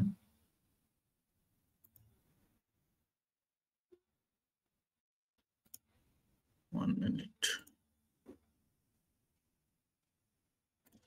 স্যার এখানে এই যে প্রোডাক্ট সোর্সিং এর সাথে স্যার আপনার ওইটা প্রোডাক্ট অলরেডি প্রোডাক্ট চুজ করতেছেন, তখনই আপনাকে সেই পার্টটা সেরে নিতে হবে যে আপনি কোন প্রোডাক্ট নিয়ে কাজ করবেন এবং এটার ডিমান্ড কেমন, এবং সেই ডিমান্ড অনুযায়ী আপনি কি পরিমাণ সেল জেনারেট করতে পারবেন, এটার কি পরিমাণ ভোক্তা আছে, এই ধরনের ডেটাগুলো নিয়ে আপনাকে আগেই কাজ করতে হবে। আচ্ছা, আমরা এখন যাচ্ছি হচ্ছে, দেখা যাচ্ছে মনে হয়, তাই না, যে এটা এগুলো ইন্টারন্যাশনাল সোর্সিং। এখন আমরা যদি বলি লোকাল সোর্সিংটা কেমন হবে, কেমন হওয়া উচিত? লোকাল সোর্সিং এ যদি যাই,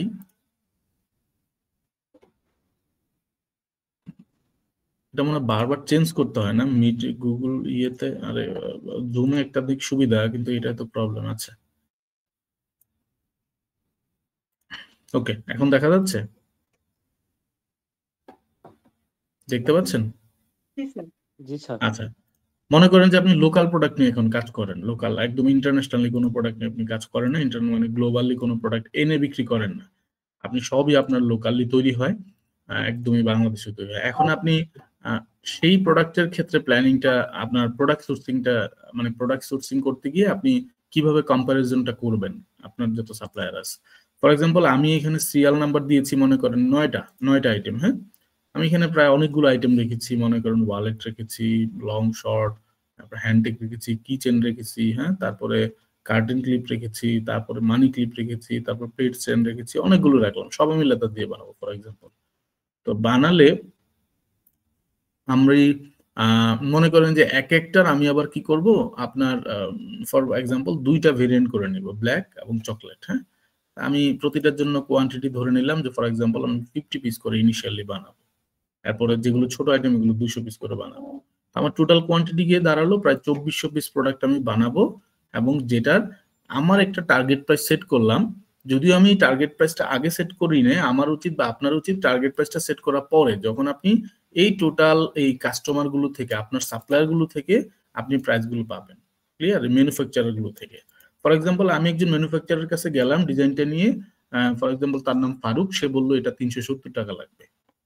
আচ্ছা, এরপরে আসেন, আমি আরেকজন ম্যানুফ্যাকচারার কাছে গেলাম, সে বললো এটা 350 লাগবে। আচ্ছা, আরেকজনের কাছে গেলাম, সে বললো 310 লাগবে, আরেকজনের কাছে গেলাম, সে বললো 450 লাগবে। হ্যাঁ, আচ্ছা, কোয়ালিটি তো আমি যেমনটা চাইলাম সবার কাছে একই বিষয় বললাম, প্রপোজ করলাম যে আমার এই ধরনের কোয়ালিটির এই ধরনের আইটেম লাগবে, ডিজাইনটা এরকম হবে, তখন সে আমাকে এই ধরনের প্রাইস অফার করলো। তো আমি সবগুলো প্রাইসে নোট করলাম, নোট করে আবার সাথে কি করলাম, ফর এক্সাম্পল আমি নিজে একটা টার্গেট সেট করলাম, আমার হিসাবে এটা 310 টাকা হওয়া উচিত, এর বেশি হওয়া উচিত না। তো আমার হিসাবে 310-এর সঙ্গে যদি আমি আমার রিকোয়ার্ড কোয়ান্টিটিটা মাল্টিপল দেই, গুণ দেই, ফর এক্সাম্পল 100 পিসে 300 পিসে কত আসে, 310 হলে 31,000 আসে।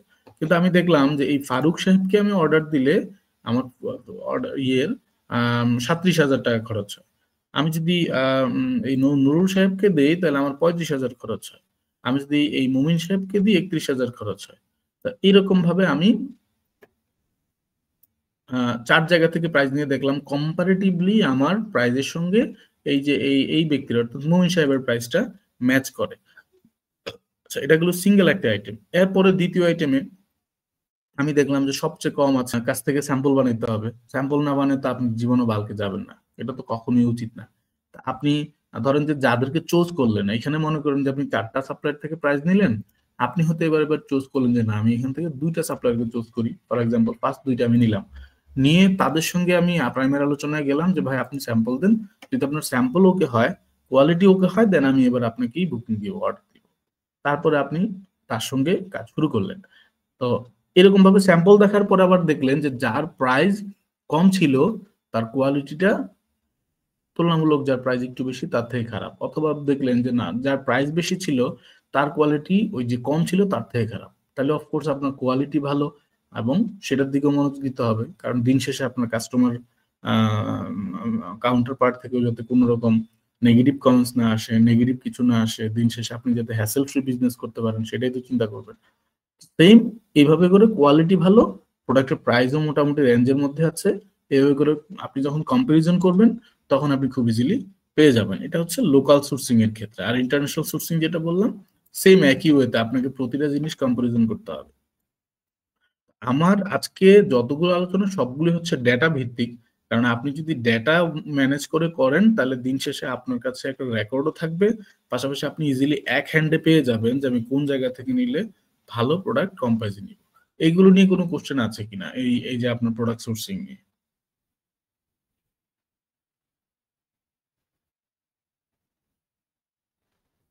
জি, কারো কোনো কোশ্চেন আছে? স্যার ওই যে প্রোডাক্ট সোর্সিং যেটা স্যার, এটা তো ভালোভাবে যাচাই বাছাই করতে হবে স্যার, মার্কেটটা অ্যানালাইসিস করতে হবে, যাচাই বাছাই করতে হবে, এবং কিভাবে মার্কেট আমাদের পরবর্তীতে মার্কেটের রেভিনিউ আসবে স্যার আমাদের।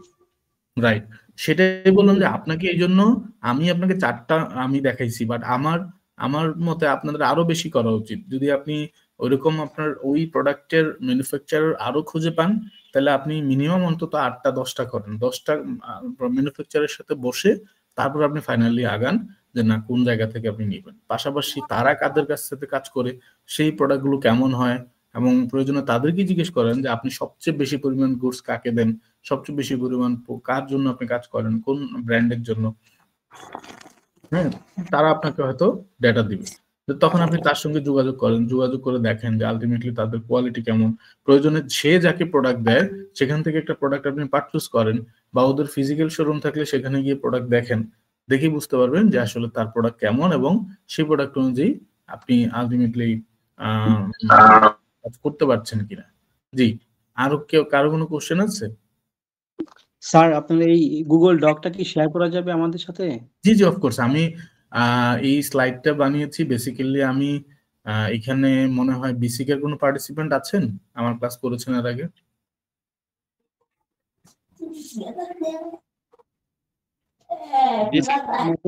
মানে এই ডক ফাইলটা পেলে আমরা আসলে এটার উপর প্র্যাকটিস করতে পারবো বা হ্যাঁ, আমি সেটাই বলছি যে আমি মূলত ক্লাস নিয়ে হচ্ছে বিসিকে, বিসিক ট্রেনিং ইনস্টিটিউট, যেটা শিল্প মন্ত্রণালয়ের।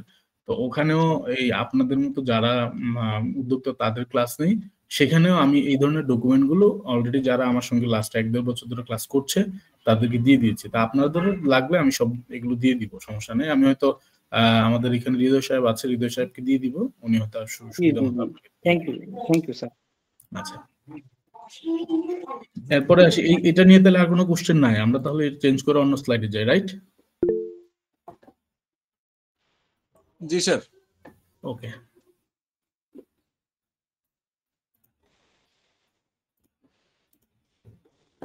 হ্যাঁ, তারপর আমরা যেখানে ছিলাম যে প্রোডাক্ট সোর্সিং আমরা শেষ করলাম, এখন আমি আর আসছি যে প্রোডাক্ট প্রাইসিং আমরা কিভাবে করব।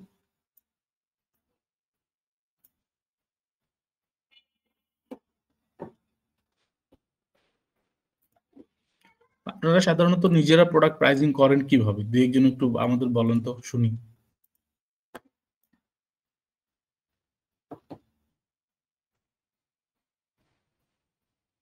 আপনাদের প্রোডাক্ট প্রাইসিং গুলো কারো কি প্রোডাক্ট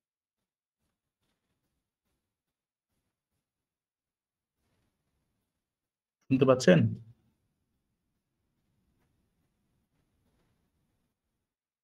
আমাকে কি শোনা যাচ্ছে? জি স্যার, শুনতে পাচ্ছি। আচ্ছা, বুঝতে পারছি। তার মানে আপনাদের সবারই প্রোডাক্ট প্রাইসিং করেন, যেটা করেন হয়তো ফর এক্সাম্পল আপনি যে প্রোডাক্টটা 300 টাকায় কিনছেন বা 400 টাকায় কিনছেন সেটার সঙ্গে আপনার প্রফিট ধরে তারপর আপনি প্রোডাক্ট প্রাইসিং করেন। কিন্তু আলটিমেটলি এইভাবে প্রোডাক্ট প্রাইসিং করলে দিন শেষে দেখবেন যে আপনি হয়তো গুনতে পাচ্ছেন যে প্রফিট হচ্ছে, কিন্তু আলটিমেটলি ক্যালকুলেশন যদি করেন তাহলে দেখবেন যে খুব বেশি প্রফিট হচ্ছে না। বুঝতে পারছেন? তো প্রোডাক্ট প্রাইসিং এর জন্য এই জন্য খুব সুন্দরভাবে আপনাকে সবগুলো কস্ট এবং যা যা আপনার খরচ আছে সবগুলো বিষয় আনতে হবে। ফর এক্সাম্পল শুধু প্রোডাক্ট কিনলাম, সেই প্রোডাক্টের সঙ্গে প্রফিট যোগ দিলে হয়ে যাবে, বিষয়টা এরকম না, এর বাইরে আরো অনেক কস্ট আছে। জি স্যার, এটা একটু সবগুলো কস্ট আমরা অ্যাড করি, আমি করি অ্যাড, ফাইন কস্টটা অ্যাড করে তারপরে লাভটা রাখি। লাভটা রাখেন। আচ্ছা, তাহলে যেমন ধরেন আমি আমি এক্সাম্পল দিই। ফর এক্সাম্পল আমি মনে করেন এখানে 4টা কম্বো প্রোডাক্টের প্যাকেজের প্রাইস করেছি। হ্যাঁ, মনে করেন যে আমি কম্বো বিক্রি করি, আমি হচ্ছে একসাথে 5টা 6টা আইটেম একটা কম্বো বিক্রি করি, বা আমি সিঙ্গেল করি। ফর এক্সাম্পল কি কম্বো বা প্যাকেজ যাই বলি, আমি এইটা একটা ভেরিয়েন্ট রাখলাম যে এখানে একটা ওয়ালেট দিচ্ছি, তার সঙ্গে আমি একটা বুকমার্ক দিচ্ছি, কিচেন দিচ্ছি, ব্রেসলেট দিচ্ছি, আমি এই টাইপের প্রায় 7-8টা প্রোডাক্ট দিচ্ছি।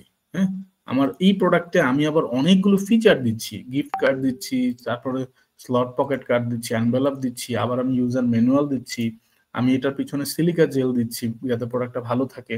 আমি আবার এই প্রোডাক্টটা মোছার জন্য একটা বোতল ইউজ করছি, এই বোতলটার ভিতরে একটা কেমিক্যাল দিয়ে দিচ্ছি যাতে করে মানুষ এটাকে বাসায় ধরেন যে একটু কোথাও স্ট্রেস লাগলো যাতে এটাকে পলিশ করতে পারে।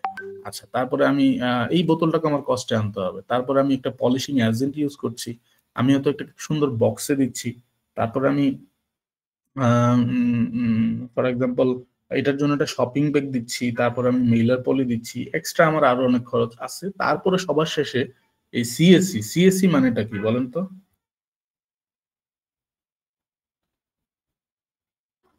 সিএসসি নিয়ে কারো কোনো ধারণা আছে? জি না স্যার। আচ্ছা, সিএসসিটাই হচ্ছে মূল ইস্যু। আমরা এই কস্টটা ওইভাবে কেউ কাউন্ট করি না।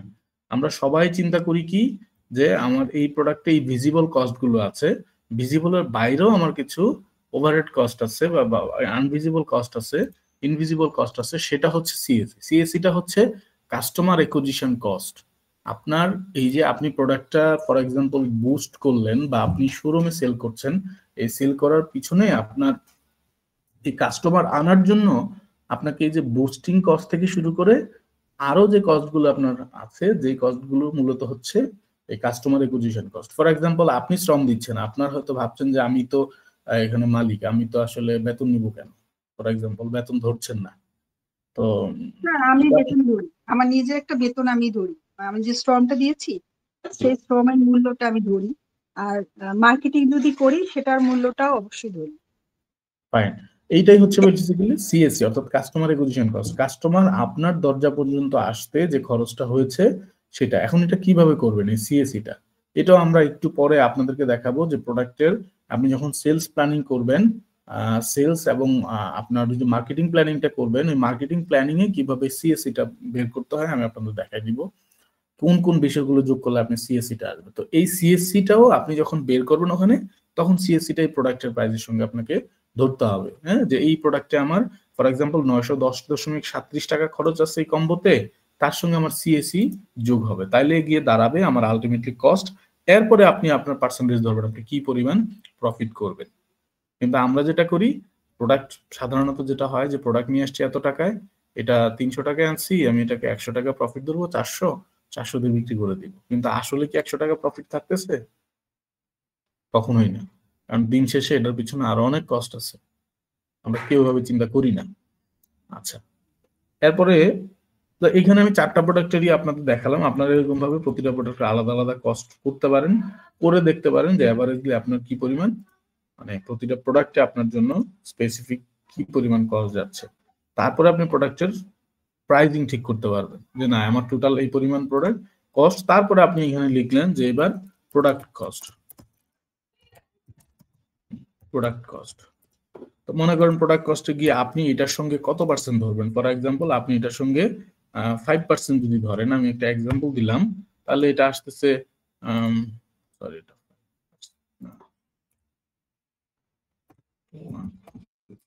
হ্যাঁ, ধরেন 910 আসছিল, আমি এখন দেখলাম যে 5% আমার 955 টাকা আসতেছে। আপনাকে ঠিক এভাবেই ক্যালকুলেশন করতে হবে। আপনি যত পার্সেন্টেজ একটা প্রফিট রেঞ্জ রাখবেন, ঠিক ওই পার্সেন্টেজ আপনাকে, পার্সেন্টেজ হতে পারে কিংবা অনেকে অনেক রকম নাম্বার ইউজ করে, যে ফর এক্সাম্পল আমি এখানে প্রতি প্রোডাক্টে, যেহেতু প্রোডাক্টের প্রাইস বেশি, আমি এই প্রোডাক্টে বেশি প্রফিট করব না, আমি হয়তো এখানে 200 টাকা প্রফিট করব, কারণ কাস্টমাররা আরো প্রাইস বেড়ে গেলে তারা অনেক ক্ষেত্রে নিবে না। আবার যদি চিন্তা করেন যে না, এই প্রোডাক্টের প্রাইস মোটামুটি রেঞ্জের মধ্যে আছে, আমি বেশি প্রফিট করলেও হবে, এটা বুঝতে হবে আপনার প্রোডাক্ট এবং আপনার যে কাস্টমার রেঞ্জ, তাদের থিঙ্কিং এর উপর বেস করে আপনাকে এগুলো কাজ করতে হবে। আচ্ছা, এরপরে আমরা যে বিষয়টা নিয়ে কথা বলবো, হ্যাঁ,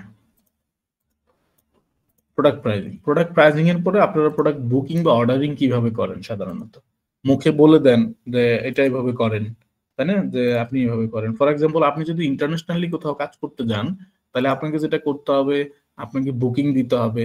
বুকিং দেওয়ার সিস্টেম আছে, আপনাকে মেইলে বুকিং দিতে হবে, যাতে করে আপনার ডকুমেন্টস থাকে। আপনি তো 10 টাকা, 5 টাকা বা 100 টাকা বা 5,000 টাকার বিজনেস করছেন না, আপনি মোটামুটি 1.5-2 লাখ টাকা, 5 লাখ টাকার প্রোডাক্ট অর্ডার দিবেন। আপনাকে অফকোর্স একটা মেইলে বুকিং দিতে হবে ডকুমেন্ট রাখার জন্য। এটা প্রফেশনাল ওয়েতে করলে আপনার জন্য বেটার, এবং একটা ডকুমেন্ট থাকবে, এবং এর প্রয়োজনে আপনি একটা অর্ডার শিট ফরম্যাট করে নেন, করে তারপরে তাকে বুকিং দেন। তখন ওই ম্যানুফ্যাকচারার বা ওই আপনার যে ফ্যাক্টরি, আপনি যে বিজনেস করছেন, আপনার ফ্যাক্টরির লোকজন ভাববে যে না ফাইন, তারা তো খুব সুন্দর গুছিয়ে কাজ করে, হ্যাঁ, প্রফেশনালিজম আছে তাদের মধ্যে। এবং এগুলো আলটিমেটলি ডকুমেন্ট হিসেবে আপনি রাখতে পারবেন। গুডস রিলিজ থেকে শুরু করে গুডস আপনি যখন আপনার ডেলিভারি পাবেন, সেই সকল ডকুমেন্টগুলো একটা ফাইলে রাখতে পারবেন। এই ফাইলিং গুলো মেনটেন করলে পরবর্তীতে আপনার অন্তত এই যে কোয়ান্টিটি কম আসা, বুকিং অর্ডার একরকম ভাবে দিচ্ছেন, পাইছেন অন্যরকম ভাবে, এই ব্যাপারগুলো খুব বেশি একটা মিস ইউজ হবে না, সুন্দরভাবে হ্যান্ডেল করতে পারবেন। আমরা একটা ফরম্যাট দেখি যে সাধারণত এই ধরনের ফরম্যাটে আপনি বুকিং দিতে পারেন।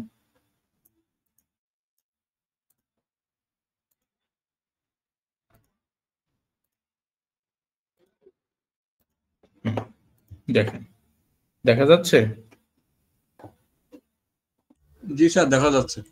সে মনে করেন আমরা যেটা একটু আগে ডেটা করছিলাম, কি জন্য, যে এই ডাটাটা যেটা হচ্ছে গিয়ে প্রোডাক্ট প্রাইসিং এর জন্য, প্রোডাক্ট সোর্সিং এর জন্য লোকালি, মনে করেন আপনি জাস্ট এটার সঙ্গে কি করলেন, আপনি কিছু ঘরে অ্যাড করলেন, যে ফাইনাল করে ফেলেন, আপনি তার কাছ থেকে 350 নিচ্ছেন, 350 করে বসাইলে অটোমেটিক আপনার টোটাল অ্যামাউন্ট চলে আসতেছে, কত টাকা আপনার যাচ্ছে, ভুল আর কোনো সুযোগ থাকছে না।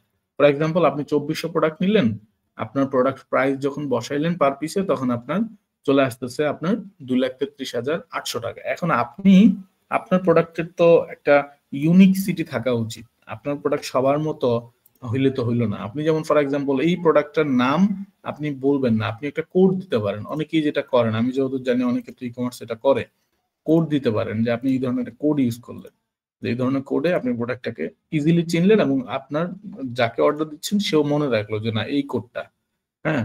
তারপরে আপনি যখন আবার প্রোডাক্টটা কমপ্লিট হবে, রিসিভ করবেন, তখন এই ডাটার সঙ্গে মিলিয়ে আপনি যেটা করতে পারবেন, যে আমি রিসিভ করলাম পার কালার এত পিস, এটাতে এত পিস, আমার এটাতে থাকার কথা ছিল 100, আমি 95 পাইছি, 105 পিস শর্ট। দেখেন দিন শেষে আপনি দেখবেন, ফর এক্সাম্পল 2400 প্রোডাক্ট অর্ডার করেছেন, আপনি রিসিভ করেছেন 2315টা, তাহলে 85টা প্রোডাক্ট আপনি কম রিসিভ করেছেন। তা আপনি তাকে যখন পেমেন্ট দিবেন, তখন তো অফকোর্স এই 85টা বাদ দিয়ে দিবেন, 2,77,027 দিলেন, আপনি হচ্ছে 5,820 টাকা তাকে কম দিবেন, এটাই স্বাভাবিক। এটাই হচ্ছে স্মার্ট ওয়ে, আপনি যদি খুব স্মার্টলি হ্যান্ডেল করেন। এবং দেখেন, আমি কিন্তু আপনাদের সঙ্গে যতক্ষণ ধরে কথা বলছি, সবগুলো বিষয় একটা ডাটাতে আছে না, আলাদা ডাটাতে কিন্তু নাই, জাস্ট শিট চেঞ্জ হয়েছে, তাই না? খেয়াল করছেন বিষয়টা? জি জি। তার মানে টিটিএল জিনিসটা কি? টিটিএল কোনটা? টিটিএল টিটিএলটা হচ্ছে বেসিক্যালি টোটাল, এটাকে আমরা যা সংক্ষিপ্ত আকারে জায়গা সংক্ষেপণের জন্য করেছি, আপনি একসাথে লিখতে পারেন, এটা আমরা জায়গা সংক্ষেপণের জন্য করেছি। তো ব্যাপারটা হলো যে আপনি যখন মানে এই জন্যই আমি বলি প্রায়, যে যারা আমার সঙ্গে এই ধরনের ক্লাসগুলো করেন সবাইকে বলি, বিশেষ করে এক্সেল তো হচ্ছে বেসিক্যালি কাজ করে আউট অফ ইন্টারনেট, কিন্তু গুগল শিটটার সুবিধা হচ্ছে, ফর এক্সাম্পল আমরা এখন দেখি না প্রচুর পরিমাণে বিভিন্ন সফটওয়্যার আছে, যে সফটওয়্যার গুলো মান্থলি সাবস্ক্রিপশন নেয় আপনার ডাটা ম্যানেজমেন্ট করার জন্য। কিন্তু প্রবলেম কি জানেন, ওই ডাটাগুলো কিন্তু ওই ইয়ের থেকে যাচ্ছে, অর্থাৎ মনে করেন আপনি তার মেম্বার হয়ে তার কাছ থেকে তাকে সাবস্ক্রিপশন ফি দিচ্ছেন, আপনার টোটাল কোম্পানির হিসাব নিকাশ থেকে শুরু করে টোটাল কোম্পানির A to Z ডাটা তার কাছে থাকতেছে, কাস্টমার ডাটাও থাকতেছে, সব থাকতেছে। দিন শেষে কিন্তু সেই ডাটাগুলো কোনো না কোনো ভাবে এগুলো নিয়ে কাজ করার সুযোগ আছে তার, কারণ তার কাছে তো অ্যাক্সেস আছে। কিন্তু আপনি যদি গুগল শিটে কাজ করেন তাহলে কিন্তু এই ডাটাগুলোর অ্যাক্সেস একমাত্র আপনার, এবং আপনি যদি কাউকে এটার পারমিশন দেন, ফর এক্সাম্পল আমি যদি কাউকে বলি এখানে শেয়ার করব, এই যে তাইলে এখানে শেয়ার আসবে, বুঝতে পারছেন? আর নাহলে কিন্তু আসবে না। তো আপনি এরকম শেয়ার অপশন দিলে আপনি যদি চান যে না আপনার অফিসের, হ্যালো শুনতে পাচ্ছেন? জি জি শোনা যাচ্ছে স্যার। এটা হাইড হয়ে গেল কেন? কোথায় গেল?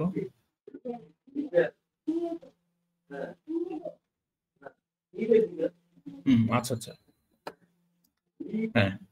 তো আপনি যখন আপনার কোম্পানির আবার দেখেন স্যার শেয়ার সম্পর্কে এটা একটুখানি আরেকবার বলুন তো স্যার। আচ্ছা, শেয়ার বিষয়টা হচ্ছে মনে করেন আপনি কি চান না যে আপনার কোম্পানিটা টোটাল ডিজিটালি চলুক, মানে আপনি তো অবশ্যই চাইবেন যে আপনার কি হচ্ছে না হচ্ছে সবকিছু আপনি বাসায় থাকেন আর গাড়িতে থাকেন আর যেখানে থাকেন মোবাইলে দেখতে পান, যে আজকে টোটাল কয়টা সেল হলো, আজকে আপনার কি পরিমাণ প্রোডাক্ট বুকিং হলো, আপনার প্রোডাক্টের প্রাইসিং কত দাঁড়াচ্ছে, আপনার যে লোক অফিসের লোক সে কিভাবে করছে, এগুলো আপনি দেখতে পাচ্ছেন। হ্যাঁ, এটা তো সবাই চায় যে আমরা মনিটরিং করতে চাই, তাই না? কিন্তু ধরেন আপনি হচ্ছে এই মুহূর্তে বাইরে কোনো একটা ফ্যাক্টরিতে গিয়েছেন বা কোনো একটা প্রোডাক্ট কিনতে গিয়েছেন, আর আপনার অফিসের লোক হচ্ছে কাজ করছে, কিন্তু আপনি তো তাকে ট্রেস করতে পারছেন না, যে আসলে সে যে কাজগুলো করছে আপনি তো দেখতে পাচ্ছেন না। সো এটা হচ্ছে সবচেয়ে ইজি ওয়ে, একদমই ফ্রি, কোনো রকম টাকা পয়সা লাগে না। আপনি গুগল শিটে যদি এই ধরনের ডেটা ম্যানেজ করেন, আপনি প্রায় 100-র উপরে মানুষকে, আপনার অফিসের যদি 100 এমপ্লয়ি থাকে, 100-র উপরে এমপ্লয়িকেও আপনি খুব ইজিলি অ্যাক্সেস দিলে তারা ডকুমেন্ট যা কিছু করার এখানে আপনার এন্ট্রি দিবে, আপনি আপনার জায়গা থেকে সব দেখতে পাবেন। যে কি হচ্ছে না হচ্ছে পুরো কোম্পানিতে। ফর এক্সাম্পল আজকে কয়টা প্রোডাক্ট যাচ্ছে, ডেলিভারি কয়টা হয়েছে, হয় নাই কি, এভরিথিং আপনি এখানে ডাটা দেখতে পাবেন। আপনার এমপ্লয়ি কাজ করছে, আপনি বসে ইজিলি দেখতে পাচ্ছেন। তো এই স্মার্টলি হ্যান্ডেলিং করার জন্য আমি সবসময় বলি যে প্রচুর পরিমাণ আপনাকে গুগল শিটে অভ্যস্ত হতে হবে।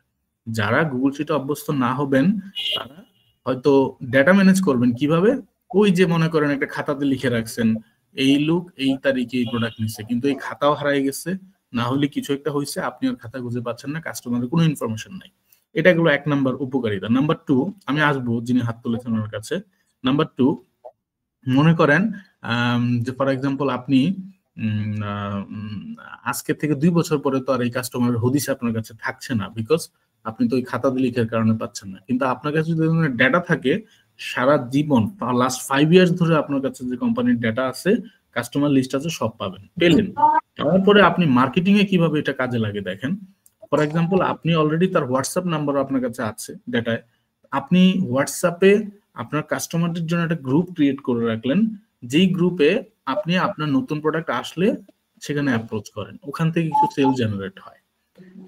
এটা একটা ওয়ে। নাম্বার ওয়ে, আবার ধরেন ওই ডেটার মধ্যে এই কাস্টমার নাই যাকে আপনি খুঁজছেন, খুব ভালো কাস্টমার, আপনি কিন্তু তার নাম্বারটা থাকার কারণে ডেটাতে ইজিলি তাকে রিচ করতে পারেন, ফোন দিতে পারেন, ফোনও দরকার নাই, তাকে হোয়াটসঅ্যাপে আপনি প্রয়োজনে পাঠাইতে পারেন যে আমার এই প্রোডাক্ট নতুন আসছে, আপনি ট্রাই করতে পারেন। এই মার্কেটিং এর ওয়ে গুলো, এগুলো যদি আপনি শুধু এই ডেটা মেনটেন করেন তাহলে সম্ভব, আদারওয়াইজ কিন্তু সম্ভব না। আরেকটা এক্সাম্পল দিই, মনে করেন আপনার কাছে আমার কাছে প্রতিদিন বিভিন্ন রকম ফোন আসে না, আমি এই কোম্পানি থেকে বলছিলাম স্যার আমরা এই নিয়ে কাজ করি, আপনি কি ইন্টারেস্টেড? আপনার কাছে ফোন আসে না এরকম? জি স্যার, জি স্যার। আপনাদের কাছে এমন এসএমএস আসে যে আমরা এই কোম্পানি নিয়ে কাজ করি, আমরা এই সফটওয়্যার ডেভেলপ করি, এটা করি সেটা করি, আপনি আমাদের, এরা নাম্বারগুলো পায় কোত্থেকে? আমার প্রশ্নটা হচ্ছে এটা, বলেন তো কোত্থেকে পায়? স্যার আমারও প্রশ্ন এটা, আমিও বুঝতে পারি না। এটা কিন্তু স্যার সবসময় দেখি জিমেলে আসে, মেসেজে আসে। হ্যাঁ, কোত্থেকে পায়? সম্ভবত কোনো মোবাইল কোম্পানি থেকে কিনে নেয়। হ্যাঁ, মোবাইল কোম্পানি থেকে নেয়, এটা যুক্তি, কিন্তু এর বাইরেও মোবাইল কোম্পানি হয়তো কাকে দেয়, যে কিনতে পারে। ধরেন যে কিনতে পারে না সে কোত্থেকে নেয়, তাই না? জি, কেউ একজন কথা বলছিলেন, রাজাউল সাহেব, বলেন প্লিজ। হ্যালো, জি জি, এরা সম্ভবত ওই আপনার ওই যে অনলাইনে আপনার ইয়েগুলো ওই যে স্ক্র্যাপিং করে না, যেমন বিভিন্ন ইমেল, তারপর বিভিন্ন টুলস আছে, ওর মাধ্যমে অনেক কোম্পানি কালেক্ট করে। কালেক্ট করে। এটাও একটা ওয়ে, খুব সুন্দর কথা বলেছেন যে যেটাকে বলে হচ্ছে আপনার কি বলে ডাটা মাইনিং বলে, যাই হোক এটাও একটা ওয়ে, এটাতে করে। আচ্ছা, এর বাইরে আরো একটা ওয়ে হচ্ছে, ফর এক্সাম্পল আপনি আমি দেখা যায় কি অনেক জায়গাতে এমনিতে রেজিস্ট্রেশন করি, রেজিস্ট্রেশন করার সময় আমাদের নাম্বার দিতে হয়, হ্যাঁ, অনেকে ফর্ম ফিল আপ করি, সেখানে নাম্বার দিতে হয়। তারপরে যেটা একটু একজন বললো যে কোম্পানি থেকে ডাটা সেল হয়, এটা তো সবচেয়ে বড় জায়গা, এই জায়গাটার মাধ্যমে আমরা পাই। কিন্তু এর বাইরেও কিছু থাকবে, দেখবেন যে টার্গেটেড করে ফোন দেয়। ফর এক্সাম্পল আপনি হয়তো এই বিষয়টা নিয়ে খুঁজছেন, ঠিক এই আপনি জানেন না, কিন্তু সে আপনাকে ফোন দিচ্ছে। তখন আপনার প্রশ্ন জাগে যে আমি তো তাকে খুঁজে বের করি নাই, সে কিভাবে আসলে আমাকে খুঁজে পাইলো। এটা হচ্ছে গুগল অ্যানালাইটিক্স, বা আপনি যদি ফেসবুকে কোনো কিছু সার্চ করেন, দেখবেন যে যেটা একবার সার্চ করেছেন এরপর থেকে আপনার সামনে ওইটাই ম্যাক্সিমাম টাইম আসে। তো এটা হচ্ছে আপনার আমার এই অনলাইন ডেটাবেজে সব ধরনের ইনফরমেশন পাওয়া যায়। যেমন দেখবেন যে আপনি আপনার কোম্পানির জন্য গুগলে যখন একটা অ্যাকাউন্ট করেন, আপনার জিমেল খোলেন, তখন ওখানে ইয়ে দেওয়া যায়, ওই যে কোম্পানির অ্যাড্রেস দেওয়া যায়, ফোন নাম্বার দেওয়া যায়। এই ফোন নাম্বারগুলো অটোমেটিক্যালি ওই গুগল আপনার নিয়ে আপনার কোম্পানির সাথে ট্যাগ করে দেয়, তখন এটা তারা ইজিলি ওখান থেকে খুঁজে পায়। হ্যাঁ, এটা গেল এটা। বাট এর বাইরে সবচেয়ে বড় সোর্স যেটা আমি বলতে চাইলাম, যে আমরা যারা এই যে আপনাকে বললাম যে গুগল ডেটা মেনটেন করেন, আপনি যখন ডেটা মেনটেন করেন তখন দেখা গেছে যে ফর এক্সাম্পল আপনি একটা কোম্পানির মালিক, আপনাকে আমি বললাম যে ভাই আপনি তো ডেটা মাইনিং করা আছে আপনার অলরেডি, এই প্রোডাক্ট নিয়ে আপনার একটা হিউজ কাস্টমার রেঞ্জ আছে, আমাকে একটু কাস্টমার ডাটাটা দেন, আমি একটু কাইন্ডলি তার থেকে নক করে দেখি। তো এটা সাধারণত অনেকে দেয়, অনেকে দেয় না। তো যদি আপনি ঠিক স্পেসিফিক এই টাইপের প্রোডাক্ট নিয়েই কাজ করেন, তখন হয়তো আমার সঙ্গে প্রোডাক্ট ম্যাচ করলে আমি রিকোয়েস্ট করলে আপনি হয়তো দিবেন। তো এটা হয়, এটা প্রচুর হয়। একই ইন্ডাস্ট্রিতে কাজ করলে অনেকের কাছ থেকে এই ধরনের কাস্টমার ডেটা নেয়, নিয়ে তারপরে সেটা করে। সো এই জায়গাগুলোতে আপনি সাপোর্ট পাবেন যদি আপনার প্রপার ডাটা থাকে। এরপরে আসেন আরো একটা বড় জায়গা বলি, আপনি এই ডেটা চাইলে বিক্রি করতে পারবেন, হিউজ বিক্রি হয়। আমি আপনাদের একটা ডেটা দেখাই, যেটা দেখালে আপনারা এখানে অনেকেই, এখানে গার্মেন্টস সেক্টরে কেউ আছেন?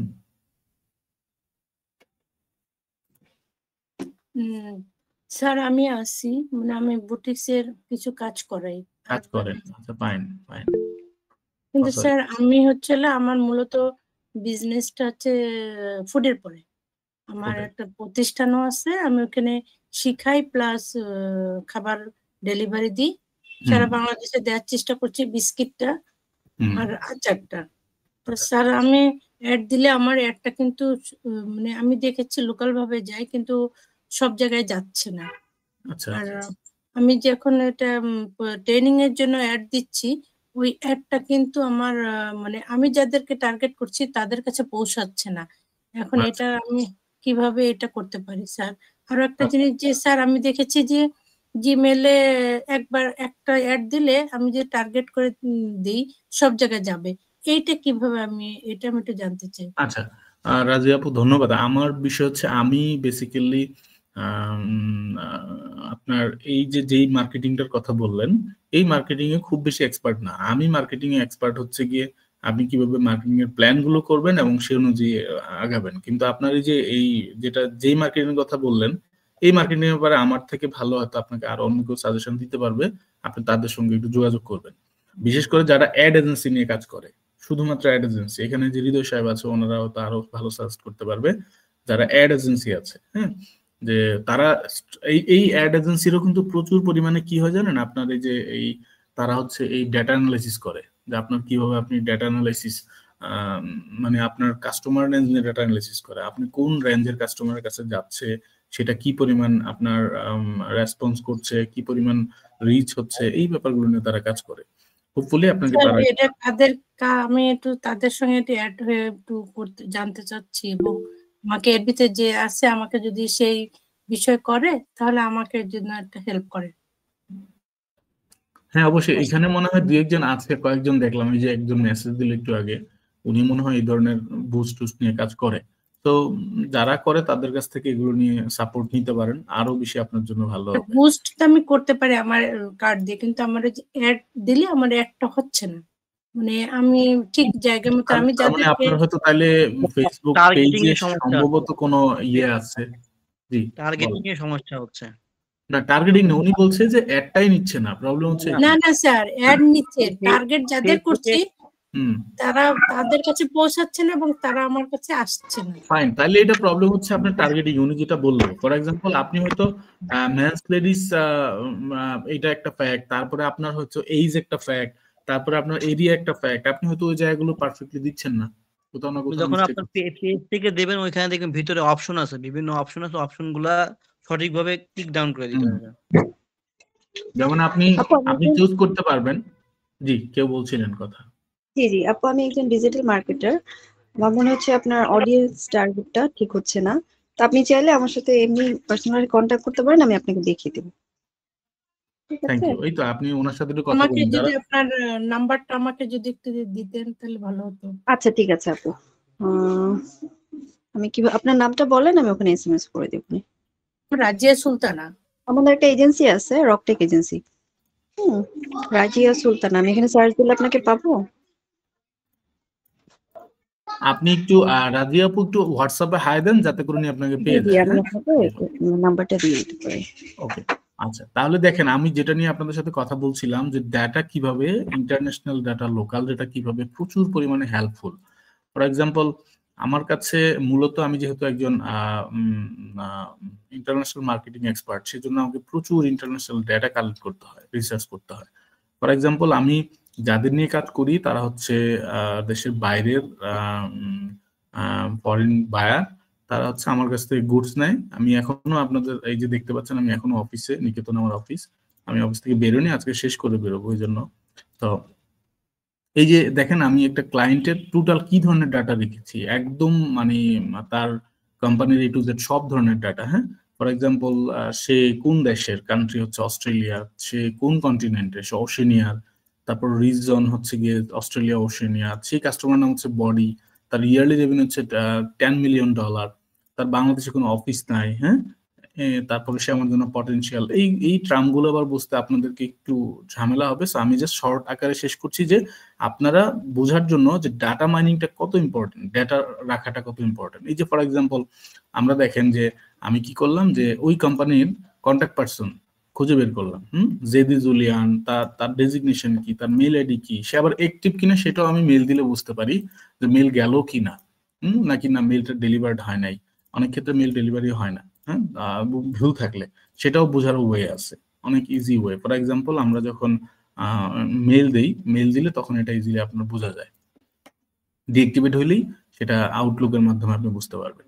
তো এই ডেটাগুলো নিয়েই হচ্ছে বেসিক্যালি আমরা কাজ করি। তো আপনাদেরকে এক মিনিট, আর কি চলে গেছে?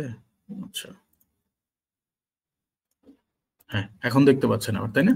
ওকে, তো এই জন্য আপনাদের এই প্রোডাক্ট বুকিং অথবা এই অর্ডারিং এর জন্য এই ধরনের ডেটাগুলো যদি রাখেন, তাহলে আপনি বুঝতে পারবেন কোন ডেটে কাকে কি পরিমাণ অর্ডার দিয়েছিলেন এবং সেটার ভ্যালু কত ছিল, কি পরিমাণ রিসিভ করেছেন।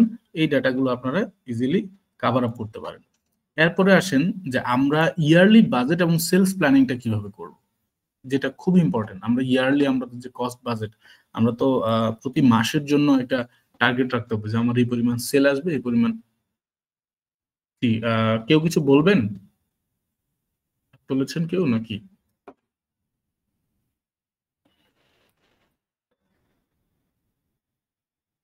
আচ্ছা, আপনি ইয়ারলি বাজেট এবং সেলস প্ল্যানিংটা কিভাবে করতে পারেন আমি একটা এক্সাম্পল দেখিয়েছি। ফর এক্সাম্পল হ্যাঁ এটা হচ্ছে, মনে করেন যে টোটাল 12 মান্থ আমরা যদি ক্যালকুলেশন করি, তাহলে এটা হচ্ছে মান্থ 1, মান্থ 2, 3, 4, 5 এভাবে করে 12তম মাস পর্যন্ত আমাদের একটা ডেটা আমরা দেখাচ্ছি আপনাদের। ফর এক্সাম্পল আপনার কোম্পানি একদমই ছোটখাটো না, আপনার কোম্পানি মোটামুটি মিড রেঞ্জের এবং 4-5 জন মোটামুটি এমপ্লয়ি আপনার আছে। আপনি তাদেরকে স্যালারি দেন পার মান্থ হচ্ছে 60,000 টাকা, কস্ট আপনি ক্যালকুলেশন করা আছে আপনার, যে এদের জন্য কস্ট। তা আপনার ফর এক্সাম্পল আপনি প্ল্যান করেছেন যে আপনি 3rd মান্থে গিয়ে এমপ্লয়ি বাড়াবেন, আরো 15,000 টাকা বাড়িয়ে আরো একজন লোক নেবেন, তাহলে আপনার 75,000 টাকা খরচ হবে। তারপর আপনি 7 মান্থে গিয়ে আপনার প্ল্যানিং এ রাখলেন যে আপনি আরো এমপ্লয়ি বাড়াবেন, হ্যাঁ তখন গিয়ে 90,000 ধরা। আচ্ছা এরপরে জি প্লিজ পার্থ ওয়েব, আপনি বলেন প্লিজ কি বলতে যাচ্ছেন।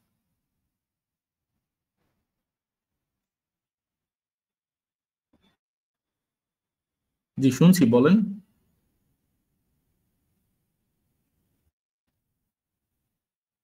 আচ্ছা, সম্ভবত ভুলেই হয়তো হাত তোলা হয়েছে। আচ্ছা, ওকে। এইভাবে করে আপনি 12তম মাসে গিয়ে দেখলেন যে আপনার এমপ্লয়ি খরচ বেড়ে বেড়ে আপনি আপনি 1 বছরের মাথায় সর্বশেষ দিকে 90,000 টাকা আপনার এমপ্লয়ি খরচের জন্য বাজেট রাখলেন। হ্যাঁ, এরপর আসেন আপনার অফিস খরচ আমি ধরলাম 30,000 টাকা দিয়ে আপনি একটা অফিস নিলেন, যেহেতু মোটামুটি বিজনেস বড়, আপনার অফিস বেশি লাগবে, বড় লাগবে।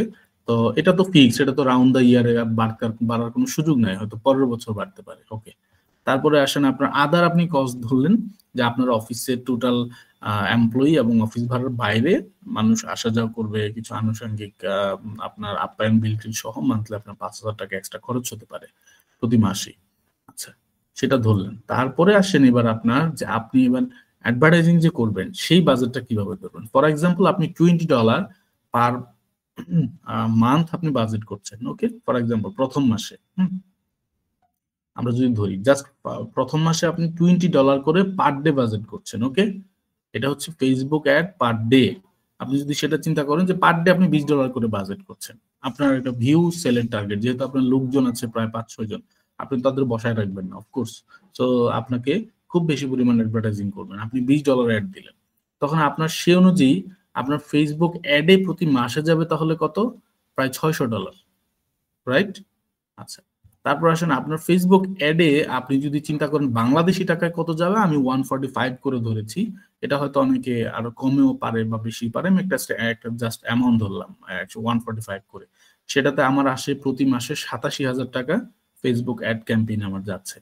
আচ্ছা, এই যে টোটাল যা কস্ট ছিল, এই সবগুলো কস্ট কিন্তু আপনার হচ্ছে বেসিক্যালি আপনার কি কস্ট, ওভারহেড কস্ট। কি জন্য ওভারহেড কস্ট? কারণ এগুলো সবগুলোই হচ্ছে মানে আপনার প্রোডাক্টের প্রাইস না, প্রোডাক্টের কস্ট না, প্রোডাক্টের বাইরের কস্ট, রাইট? আমরা কি এখানে কোনো প্রোডাক্টের কস্ট ধরেছি? না না স্যার, ধরেননি স্যার। সবগুলোই কিন্তু প্রোডাক্টের বাইরের কস্ট। একটা কথা মাথায় রাখবেন, আমাদের বিজনেস ল্যাঙ্গুয়েজ হচ্ছে এরকম, যারা বিজনেস পড়াশোনা করছেন তারা বুঝবেন যে কস্ট হয় দুই ধরনের, একটা হচ্ছে ডিরেক্ট কস্ট আর একটা হচ্ছে ইনডাইরেক্ট কস্ট।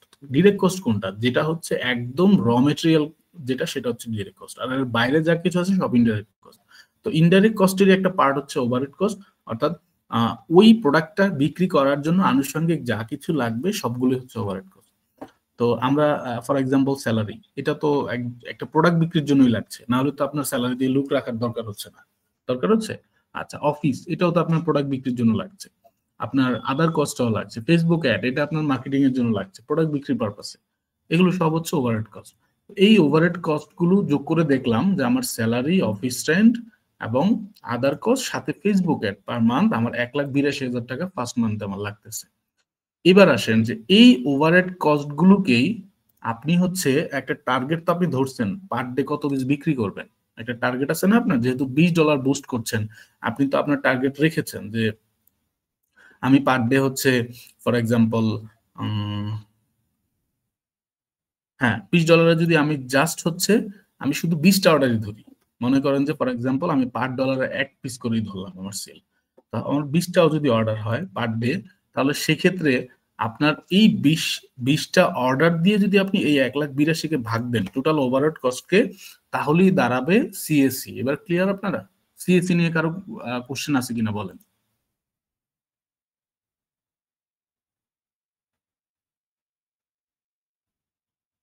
সিএসসি নিয়ে কারো কোশ্চেন আছে, বুঝতে পারছেন? স্যার সিএসসি এর পুরো নামটা কি হচ্ছে স্যার? আচ্ছা, সিএসসি পুরো নামটা হচ্ছে কাস্টমার অ্যাকুইজিশন কস্ট, অর্থাৎ একজন কাস্টমারকে আপনার ব্যবসা প্রতিষ্ঠান পর্যন্ত অ্যাকুইজিশন করতে নিয়ে আসতে এই কস্টটা হচ্ছে সিএসসি। মনে করেন আপনার প্রোডাক্টের বাইরে যে খরচটা, এই প্রোডাক্টটা সেল করার জন্য বাইরে যে খরচটা, টোটালটাই হচ্ছে সিএসসি। ক্লিয়ার এবার? টোটাল কস্টটা কি দিয়ে ভাগ দেওয়া হলো স্যার? ওই যে আপনি কত পিস সেল করতেছেন তা দিয়ে ভাগ দিবেন। সেল দিয়ে, থ্যাংক ইউ, সেল দিয়ে। তাইলে কিন্তু আপনি বুঝে যাচ্ছেন যে আপনার ওই প্রোডাক্টটা এত পিস বিক্রি করার জন্য এই পার পিস প্রোডাক্টের পিছনে আমার এত টাকা খরচ হচ্ছে। এটা কিন্তু একদম সহজ হিসাব, কিন্তু আমি হয়তো বিজনেস ল্যাঙ্গুয়েজে বলছি বিধায় হয়তো আপনাদের অনেকের বুঝতে প্রবলেম হতে পারে। এখনো বুঝতে সমস্যা আছে কিনা বলেন? না না, বুঝতে পারছি। ক্লিয়ার তো না? যে আপনি এক কথায় র মেটেরিয়াল কস্ট, ডিরেক্ট কস্ট, যেই প্রোডাক্টটার মূল বিষয় হচ্ছে প্রোডাক্ট, এই প্রোডাক্টের কস্ট বাদ দিয়ে বাকি যা কস্ট আছে সবগুলো কস্টকে যত পিস সেল করলেন তত দিয়ে ভাগ দিলে কিন্তু বেড়ে যাবে যে এটার সিএসসি কত। সিএসসি আমি হিসেব করে দেখলাম যে এই প্রোডাক্টের সিএসসি অলমোস্ট 303 টাকা। এখন যদি আমি বলি যে আমি প্রোডাক্ট বিক্রি করব বেশি, মনে করেন ফর এক্সাম্পল আমি এটা বিক্রি করে আমি যা ডলার বুস্ট করি আমি 120% ধরবো, হ্যাঁ 20% ধরলে আমার কিন্তু সিএসসি কমে যাচ্ছে, খেয়াল করেছেন? একটু আগে ছিল 303, এখন আসছে কত 253, খেয়াল করছেন? মানে সেল বেশি হলে ওটা কমে আসবে। রাইট, আপনার সেল বেড়ে গেলে সিএসসি কমে যাবে। তাহলে আপনাকে আমাকে ফোকাস করতে হবে কোথায়? সেলের উপরে। সেলের উপরে। সেল যদি আমি বুস্ট যা দিচ্ছি, ফর এক্সাম্পল আমি $20 বুস্ট দিচ্ছি, আমি যদি 20টাই সেল করি তাহলে আমার গিয়ে দাঁড়াবে 303 টাকা হচ্ছে পার প্রোডাক্টের সিএসসি। কিন্তু আমি যখনই আপনার প্রোডাক্ট বিক্রি করতে পারবো 25টা, তখন আমার সিএসসি চলে আসবে 250 টাকায়। তাহলে আমার জন্য 50 টাকা সেভিংস হচ্ছে না, আমি 50 বেশি প্রফিট করতে পারতেছি না। জি জি, আলটিমেটলি তাই। ক্লিয়ার আপনারা? জি। এখন থেকে ক্যালকুলেশন করার সময় এভাবে করবেন, তাহলে আপনাদের দেখবেন ফর এক্সাম্পল এটা আপনারা প্রতিদিন একটা বের করতে পারবেন। আজকে আপনার প্রোডাক্ট কি পরিমাণ সেল হইলো বা আপনি কি পরিমাণ সেল করলেন সেটা পার দিয়ে ভাগ দিলে, টোটাল কস্ট দিয়ে ভাগ দিলে আপনি এখন বলতে পারেন যে স্যার আমার তো প্রতি মাসের কস্ট আমি একদিনে, হ্যাঁ একদিনে সম্ভব। আপনি যে কস্ট গুলো ধরলেন সবগুলো তো পুরো মাসের কস্ট, তো আপনি তো 30 দিয়ে ভাগ দিলে আপনার পার ডে বের হয়ে যায়, সমস্যা তো নাই। বুঝতে পারছেন? ক্লিয়ার কিনা? কেউ একজন হাত তুলছেন আবারও, আপনার কি ভুলে হাত তোলা হচ্ছে নাকি না? বলেন কি বলতে চান।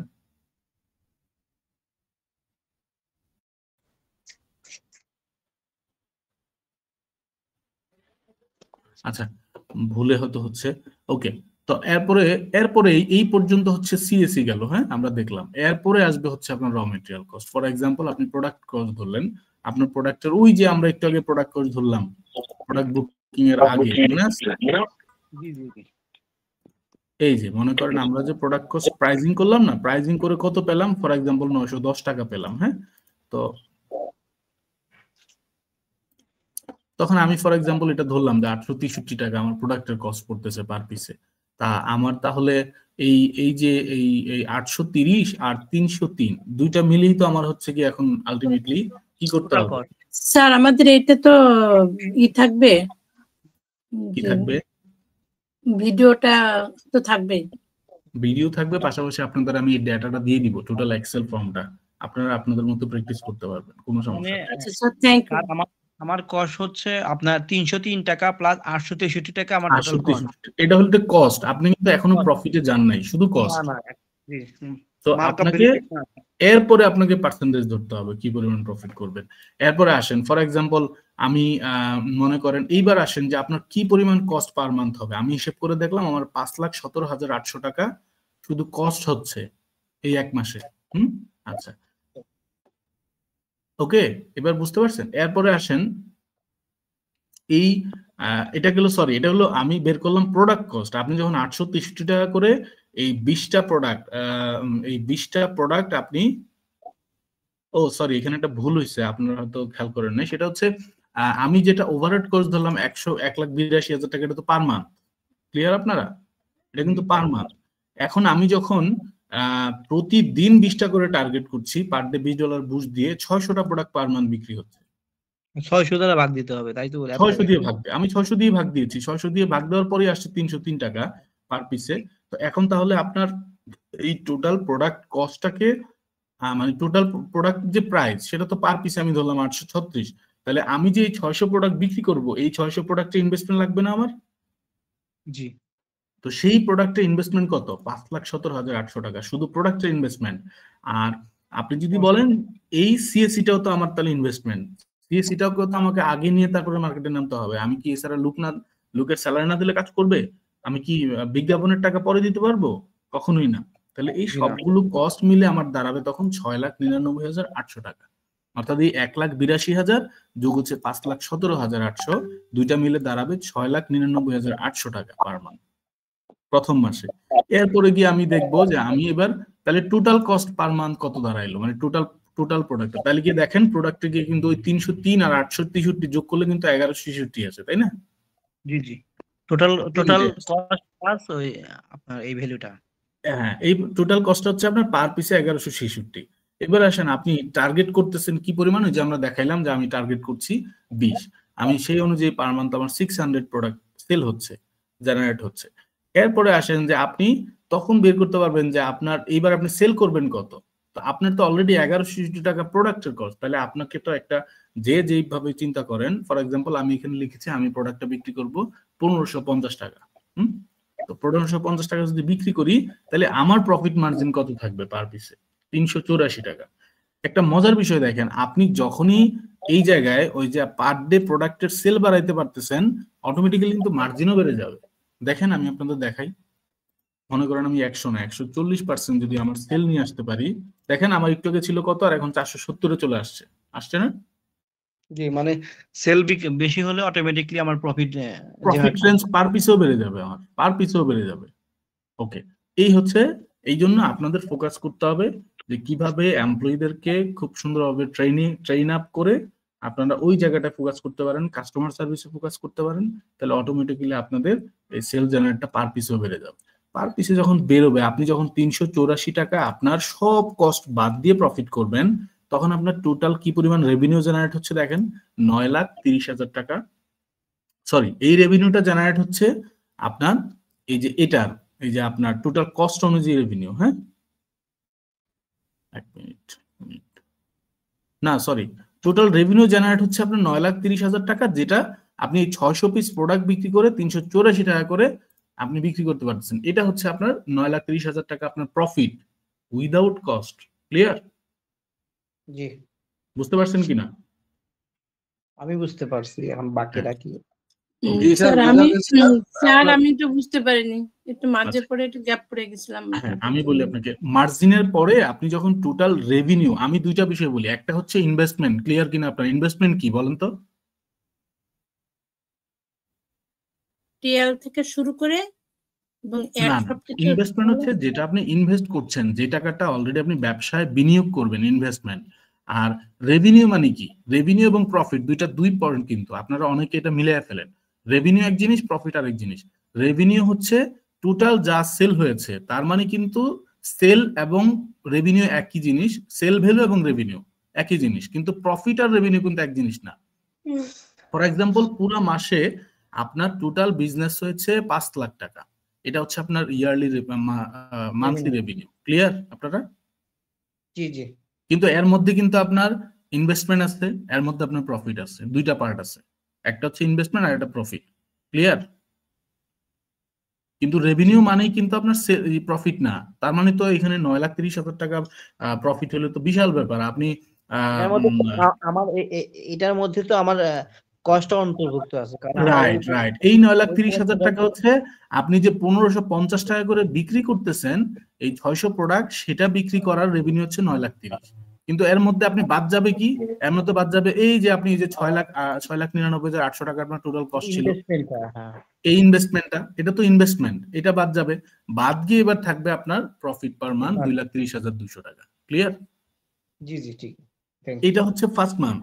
এইভাবে করে আপনি যখন দেখেন যে সেকেন্ড মান্থে গিয়ে আপনার মোটামুটি কস্ট যদি সেম থাকে, ফর এক্সাম্পল, তো সেকেন্ড মান্থে গিয়ে তো আপনার অফকোর্স ইয়ে বাড়বে, বুস্টিং ক্যাপাসিটি, সেলস ক্যাপাসিটি বাড়বে।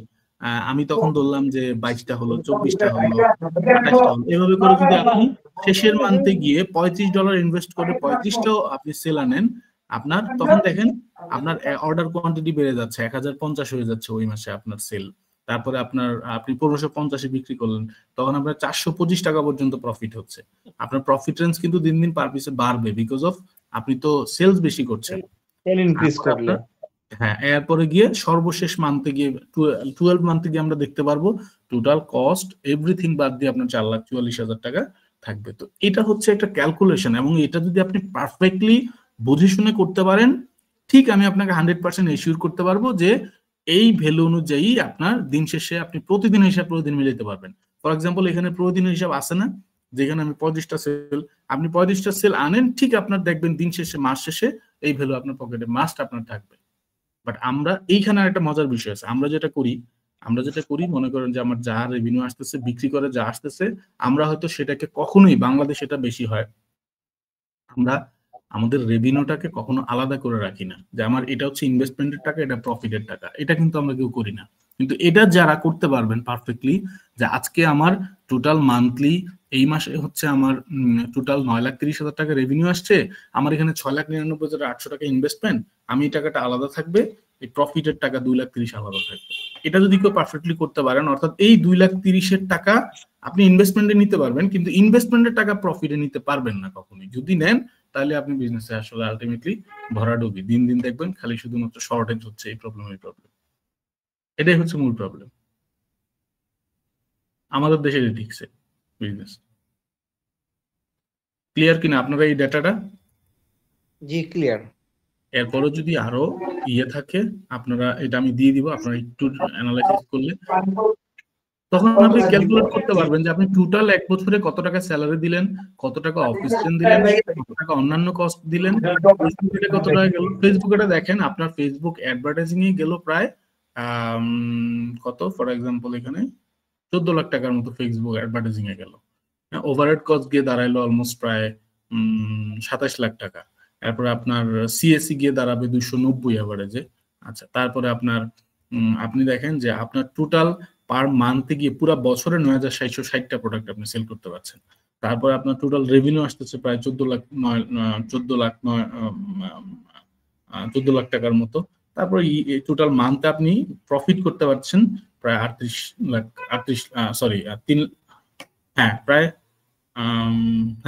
লাখ টাকা।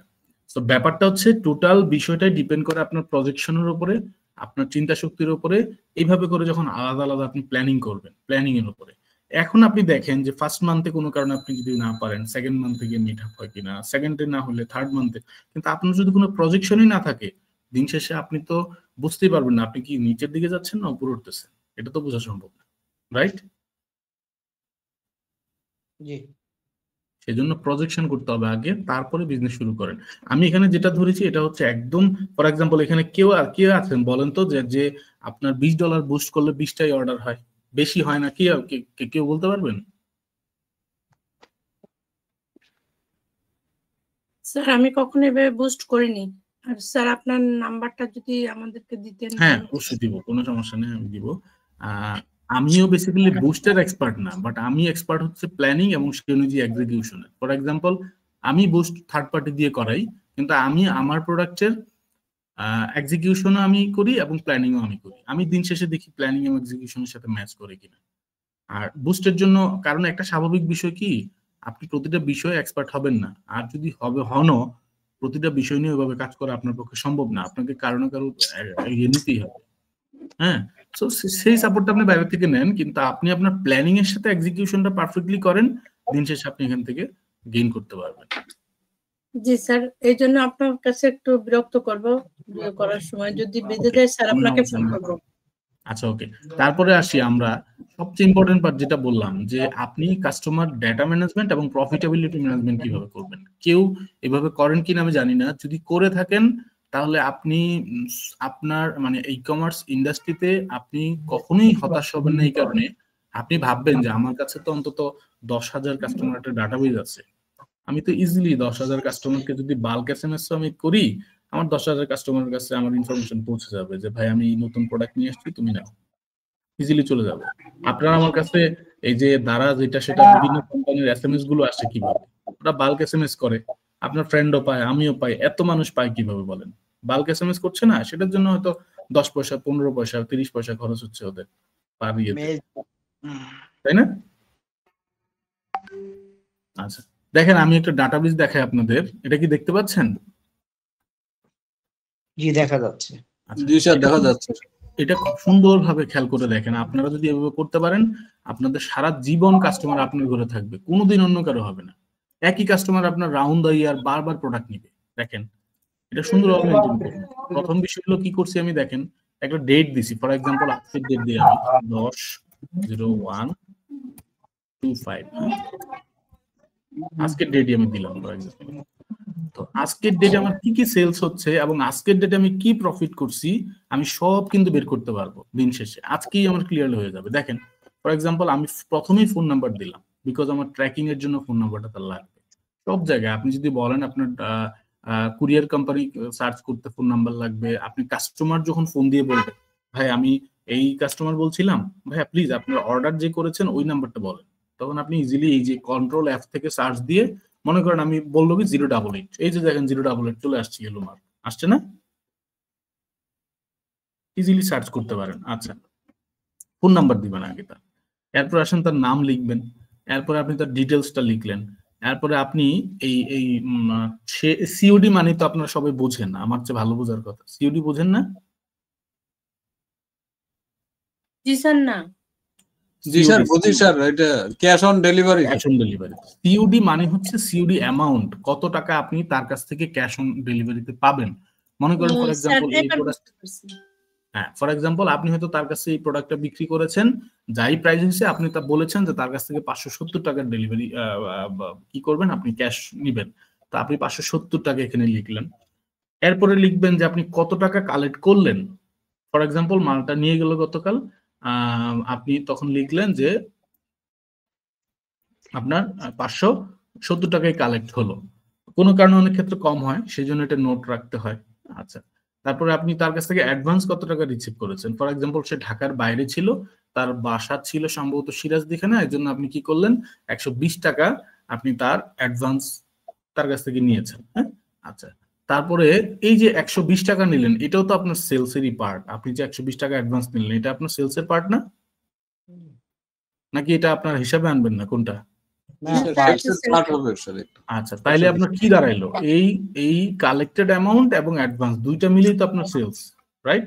এই যে এই টোটাল সেলস থেকে দেখেন আমার যোগ করলাম, আমার চলে আসলো 690 টাকা আমার সেলস হইলো এই কাস্টমার পারপাসে।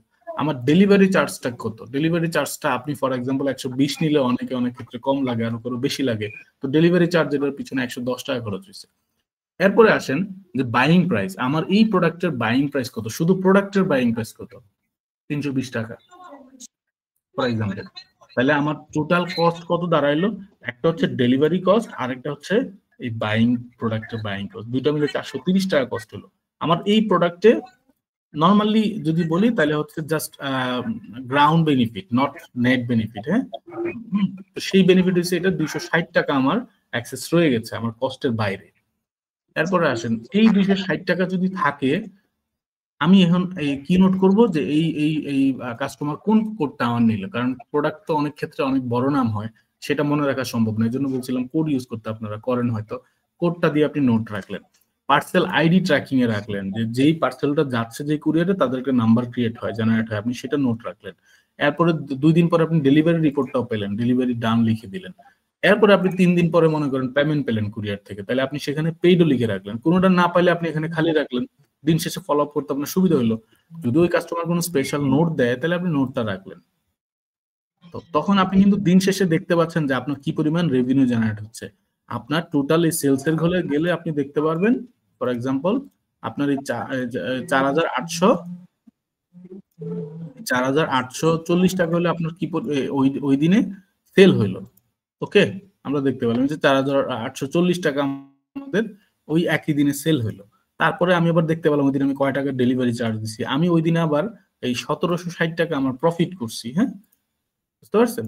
তো এই প্রফিট বলতে এটা কিন্তু আপনার প্রফিট না, এটা হচ্ছে আপনার টোটাল কস্ট বাদ দিয়ে যে প্রফিট সেটা, এর মধ্যে আবার একুইজিশন কস্ট আছে, সবকিছু আছে। হ্যাঁ, তো এইভাবে করে আপনি আপনার কাস্টমার ডেটা ম্যানেজমেন্টটা সাজাইতে পারেন। যখন আপনি এভাবে করে সাজাবেন তখন আপনি এইভাবে করে আপনি মনে করেন এটা টোটাল ক্লোজ করে দিলেন একটা ডেটে, মানে আপনার এই যে এই ডেটটা ধরে আপনি ক্লোজ করলেন, এরপর আবার পরের ডেট থেকে শুরু করলেন এখানে, তারপর আবার একটা ডেট গেল, তারপর আবার আপনি তৃতীয় ডেট থেকে শুরু করলেন। প্রতিদিনের রিপোর্ট প্রতিদিন আপনি জেনারেট করতে পারতেছেন, এবং এই ডেটা ধরে এই যে এদেরকে জনকে আপনি 1 সপ্তাহ পর, 15 দিন পর আপনি ইজিলি তাদেরকে, বা 1 মাস পর নতুন প্রোডাক্ট আসছে, আপনি তাদেরকে ইজিলি হোয়াটসঅ্যাপ বা আপনার SMS বা যেভাবে চান সেভাবে আপনি ইনফর্ম করতে পারেন যে আপনার নতুন এই প্রোডাক্টগুলো আসছে এবং এটা এইভাবে কাজ করছে।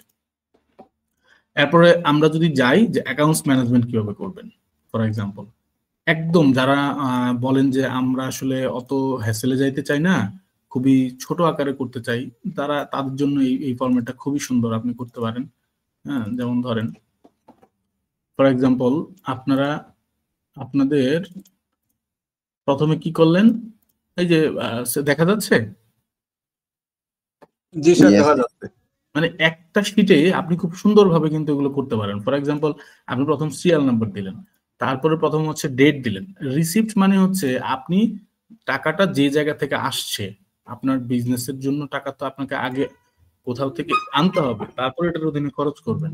তো এই টোটাল পার্টটাই হচ্ছে আপনার কিসের, আপনার কি পরিমাণ টাকা আপনার কোনো জায়গা থেকে আসছে বা ইনভেস্ট করছেন এই জায়গাটা। তো ক্যাপিটাল ফ্রম ওনার, মনে করেন আপনি কোম্পানির ওনার, আপনার পকেট থেকে আপনি এখানে ক্যাপিটাল ইনভেস্ট করেছেন। হ্যাঁ, আপনি এখানে ফর এক্সাম্পল 20,000 টাকা আপনি লিখলেন যে এই তারিখে আপনি 20,000 টাকা কোম্পানিতে জমা দিয়েছেন ইনভেস্টের উদ্দেশ্যে। এরপরে আসেন, এরপর থেকে শুরু হবে সকল খরচের হিসাবগুলো। হ্যাঁ, তা আপনি ডেট দিলেন যে এই তারিখে আপনি কিছু খরচ করেছেন, আপনি দিলেন যে ফর এক্সাম্পল এগুলো লাগবে না, দিতে পারেন যে এটা কে খরচ করলো, তা আপনার কোন একজন এমপ্লয়ির নাম দিলেন যে তার মাধ্যমে খরচটা হয়েছে, তার হাত ধরে, যার হাত ধরে খরচটা হলো তার নাম লিখলেন। একটা মিনিট, হ্যাঁ just a minute.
স্যার আপনার মাইক স্যার আনমিউট হয়ে আছে স্যার, মিউট হয়ে আছে।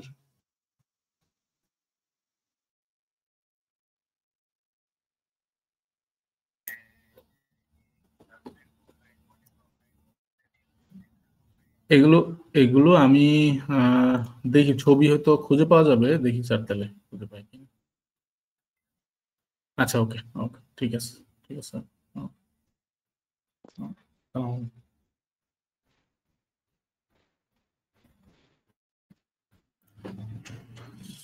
সরি, আমার একটা কল আসছিল। হ্যাঁ, আচ্ছা, যেটা ছিলাম, হ্যাঁ, ফর এক্সাম্পল আপনি এমপ্লয়ি দিয়ে দিলেন, তো এমপ্লয়ির নামটা বসাবেন, তারপরে আপনি কোন পারপাসে খরচ করেছেন। হ্যাঁ, ফর এক্সাম্পল আপনি মনে করেন যে আপনি পারচুজ করতে গেলেন, অর্থাৎ কিনলেন, কিনার ইংরেজি হচ্ছে পারচুজ, আপনি সেটা লেদার প্রোডাক্ট বা ডেভেলপমেন্ট পারপাসে কিনলেন, তারপরে সবাই কিন্তু প্র্যাকটিক্যালি বেশি। জি জি, শুনতে পাচ্ছেন?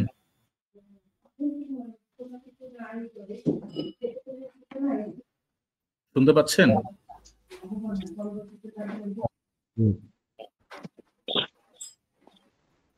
স্যার আপনার এটা ডাটা কি ফর্মুলা সেটিং করে স্যার?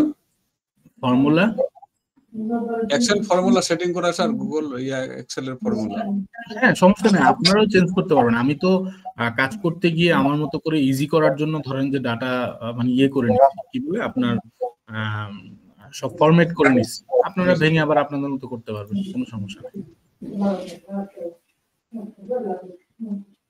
ফর এক্সাম্পল আমি এটার বিল পেড করেছি, কোনো একটা প্রোডাক্টের বিল, সেটা আমি লিখলাম। হ্যাঁ, তো এটা আপনি নাম্বার বা চেক নাম্বার দেন এক, তারপর এটা অ্যামাউন্ট কত ছিল সেটা বসান, কাকে দিয়েছেন, ফর এক্সাম্পল ওই পার্সনকে আপনি নামটা লিখলেন। এইভাবে করে আমি দেখলাম যে মনে করেন আমার 6,362 টাকা আমার এই 15 থেকে 16 পর্যন্ত আমার খরচ হয়েছে। তো এটা যখন আমার খরচ হয়েছে, টোটাল এক্সপেন্স হলো এত, আমার 20,000 ছিল, আমার তাহলে টোটাল হাতে আছে কত, 13,438। আপনি ইজিলি ব্যবস্থা করেন। হ্যাঁ, এটা হচ্ছে একটা ইজি ফরম্যাট আমি আপনাদের দেখাইলাম। এর বাইরে আপনারা আপনাদের মতো আরো ইজিলি হ্যান্ডেল করতে পারেন, কিন্তু আমার পরামর্শ হচ্ছে এই গুগল শিটে যদি এগুলো মেনটেন করেন একটা ফাইলে, আপনি দিন শেষে যা করছেন বা আপনার এমপ্লয়ি যা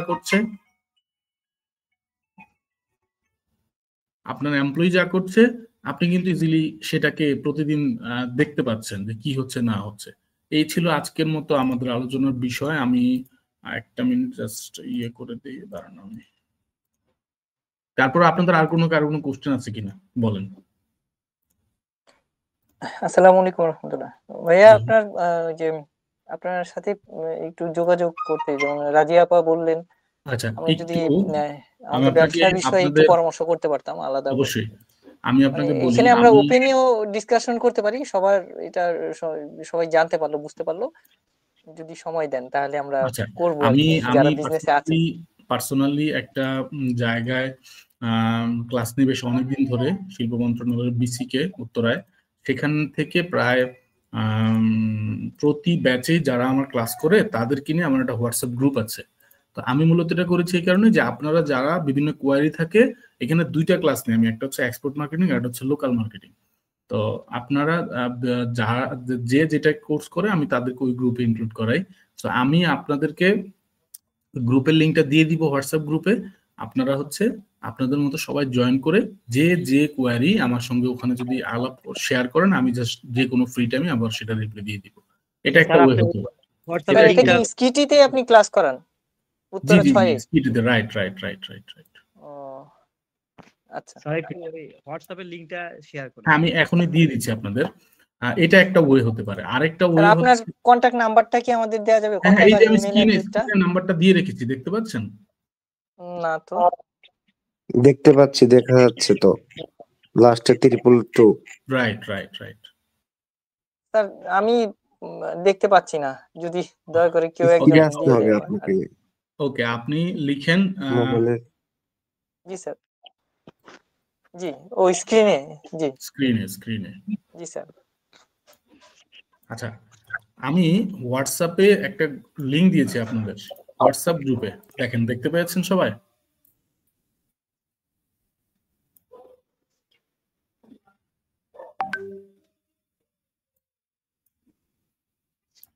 জি স্যার, পেয়েছি। আপনারা ওখানেও জয়েন করতে পারেন, তাইলে ইজিলি হয়ে যাবে। পরবর্তীতে আমার সাথে এভাবে করতে পারেন, পার্সোনালি আমার নাম্বারে হোয়াটসঅ্যাপ করতে পারেন, কোনো সমস্যা নাই। আমি স্যার আমি রিকোয়েস্ট পাঠাইছি আপনাকে। হ্যাঁ অবশ্যই আমি করে নিব আপু, কোনো সমস্যা নাই। আপনারা ইয়ে করেন, করে নেব। এছাড়াও আমি অলরেডি মানে হৃদয় ভাইকে বলছি যে অন্য কোনো সময় যদি আপনাদের দরকার হয় এই ধরনের নতুন কোনো এই ধরনের কোনো সেশন, যেন আমাদের আরেকটা সেশন হলে ভালো হয়, ওনাদেরকে বলেন, আমি চেষ্টা করব সময় দেওয়ার জন্য ইনশাআল্লাহ। ঠিক আছে? তো আর স্যার একটা এই সেশন আমরা চাই, কারণ এটা আরেকটু ক্লিয়ার করে জানার দরকার আমাদের। স্যার আপনাকে অশেষ ধন্যবাদ খুব সুন্দর করে বোঝানোর জন্য। তারপরে যদি আর কোনো সাপোর্ট লাগে আপনারা হৃদয় ভাইয়ের সাথে আলাপ করেন, আমি বললাম আপনাদের চেষ্টা করব এগুলো নিয়ে আরো একদিন ক্লাস নেওয়া। স্যার আরো একটা আপনার সঙ্গে এই বিষয়টা আর পার্সোনাল ভাবে জানতে কথা বলবো, বিরক্ত করতে, স্যার আপনি একটু সময় দিন আমাদের কি স্যার একদিন একটু মানে যদি আপনি সময় দেন, আমরা আমাদের প্রত্যেকেরই কিছু প্রবলেম আছে এই প্ল্যানিং এর ক্ষেত্রে, তো আপনার কাছ থেকে কিছু জিনিস একটু বুঝে নিতে পারতাম। আমি আসলে সমস্যাটা হচ্ছে কি, খোলামেলা বলি, আমার প্রবলেম হচ্ছে আমি যে চাকরি বাকরি করি ভাই, খুব প্যারার মধ্যে থাকতে হয়। যে অফিস থেকে বেরিয়ে আসার নামাজের পরে, বাট আপনাদের জন্য আজকে আমি একটু দেরি করে বেরোতেছি, যেহেতু আমার কালকে ডে অফ, আমার শনিবারে ডে অফ, শুক্রবার আমাদের খোলা থাকে, ডে অফ হচ্ছে শনিবারে। সো কালকেও সময় দিতে বলছিলাম, কিন্তু কালকে মনে হয় আমার অনেকজনের ক্লাস আছে, হবে না। তো আমি দেখি আগামী মাস থেকে আমি চেষ্টা করব ওই যে গ্রুপটা জয়েন করলেন ওখানে ফ্রি কিছু ট্রেনিং সেশন করার পাশাপাশি ওনাদের এখানেও, সেখানে ইনশাল্লাহ আপনাদের সাথে যে যার প্রবলেম নিয়ে আমরা কথা বলবো। শুধু আরেকটা কাজ করতে পারেন, ওই যে ইয়ে কি আছেন এখানে, ইয়ে ভাই, ভাইয়ের নাম হচ্ছে হৃদয় ভাই কি আছেন? জি স্যার, আমি আছি। আচ্ছা হৃদয় ভাই, আপনি একটু তাহলে আলাপ করেন যে ওনাদের জন্য যদি লাগে তাহলে আরো একটা সেশন, যেহেতু বলতেছে আপনার শুধু কোশ্চেন এন্ড আনসারের একটা সেশন রাখেন, যে কি এই টাইপের প্ল্যানিং নিয়ে কি ধরনের কোশ্চেন আছে, আমরা শুধু কোশ্চেন এবং সলিউশন নিয়ে কথা বলবো। আমি তো আজকে অনেকগুলো সেশন আপনাদের দেখাইলাম, আপনারা প্র্যাকটিস করতে গিয়ে কি কি প্রবলেম ফেস করেন, শুধু কোশ্চেন এবং সলিউশন। আমি তখন আর কথা বলবো না, শুধু আপনাদের কোশ্চেন এবং সলিউশন গুলো নিয়ে কথা বলবো। ঠিক আছে হৃদয় ভাই? স্যার আপনি কি ইম্পোর্ট এক্সপোর্টের উপর ক্লাস নেন? হ্যাঁ, আমি মূলত ইম্পোর্ট এক্সপোর্টেই আমার বেশি ফোকাস, আমি ওখানে বেশি সময় দিই। আমাদের যদি একটা ক্লাস নিতেন এটার উপরে। এইখানে তো আপনারা সবাই ই কমার্সের, এইখানে তো আপনাদের মনে হয় দরকার হবে না। তারপর যদি লাগে দেখেন বলেন, আমি নিব। আমি তো মূলত যে চাকরি করি বা যাই করি সবই হচ্ছে আমার ইম্পোর্ট এক্সপোর্টের কাজ। এক্সপোর্ট। আচ্ছা আচ্ছা। না এটাও তো আমাদের মানে স্যার আপনি কি খুলনায় এসে ক্লাস নেন বেসিকের? না না না, আমি শুধু ঢাকাতে উত্তরায়। আপনারা ওখানে অনলাইনেও ক্লাস করা যায়, অফলাইনে তো আছেই, অনলাইনেও তার একটা ব্যাচ নেয়, আপনি ওখানে যোগাযোগ করতে পারেন। ওই শিল্প মন্ত্রণালয়ের মাধ্যমে? জি জি জি জি, ওইটা ওই যে ফ্রি যে ক্লাসগুলো স্কিটি। হ্যাঁ স্কিটি, হ্যাঁ আচ্ছা গুগল শিট আমি দিয়ে দিচ্ছি, গুগল শিটে দিয়ে দিচ্ছি। স্যার তাহলে ওখানে যে উত্তরা যেটা কি শিল্প মন্ত্রণালয়ের মাধ্যমে যে ক্লাসগুলো করেন এটা কি সম্পূর্ণ ফ্রি স্যার? না, ওরা মনে হয় 1500 টাকা করে নেয় আপু। মানে কয় মাসের জন্য? ওটা 5 দিনের ট্রেনিং, একটা অ্যামাউন্ট নেয়। আমি এই যে দেখেন গুগলের এখনই আপনাদের দিয়ে দিয়েছি, আপনারা এইখানে কি হৃদয় ভাই, আমি কি এখানে দিয়ে দিব স্লাইডটা এই যে ইয়াতে গ্রুপে? জি স্যার, আপনি দিয়ে দেন, সমস্যা নেই। দিয়ে দিচ্ছি। ওকে ওকে, একটু আপনার হোয়াটসঅ্যাপে দিয়ে দিন। ওকে, আমি ওই যে গ্রুপে হোয়াটসঅ্যাপে দিয়ে দিচ্ছি, হোয়াটসঅ্যাপ গ্রুপে। হ্যাঁ হোয়াটসঅ্যাপ। তো ঠিক আছে, তাহলে আজকে আমি বেরিয়ে যাচ্ছি, পরে আবার ইনশাআল্লাহ কথা হবে আপনাদের সাথে। আপনাকে অশেষ ধন্যবাদ সুন্দরভাবে ক্লাস স্যার নেওয়ার জন্য। আপনাকে অনেক এত সুন্দর একটা ক্লাস আমাদের জন্য নিয়েছেন, খুবই ইফেক্টিভ এবং আমাদের জন্য ফলপ্রসূ। স্যার আসসালামু আলাইকুম। ওয়ালাইকুম আসসালাম। স্যার আসসালামু আলাইকুম। আপনার ক্লাস স্যার খুব ভালো হয়েছে স্যার, সুন্দরভাবে হয়েছে স্যার। আপনার ক্লাসটা ছিল স্যার অনবদ্য, এবং আগামীতে স্যার আমরা আরেকটা ক্লাস অ্যাটেন্ডেন্স লিংকটা একটু দেয়া যায়। পাচ্ছি স্যার।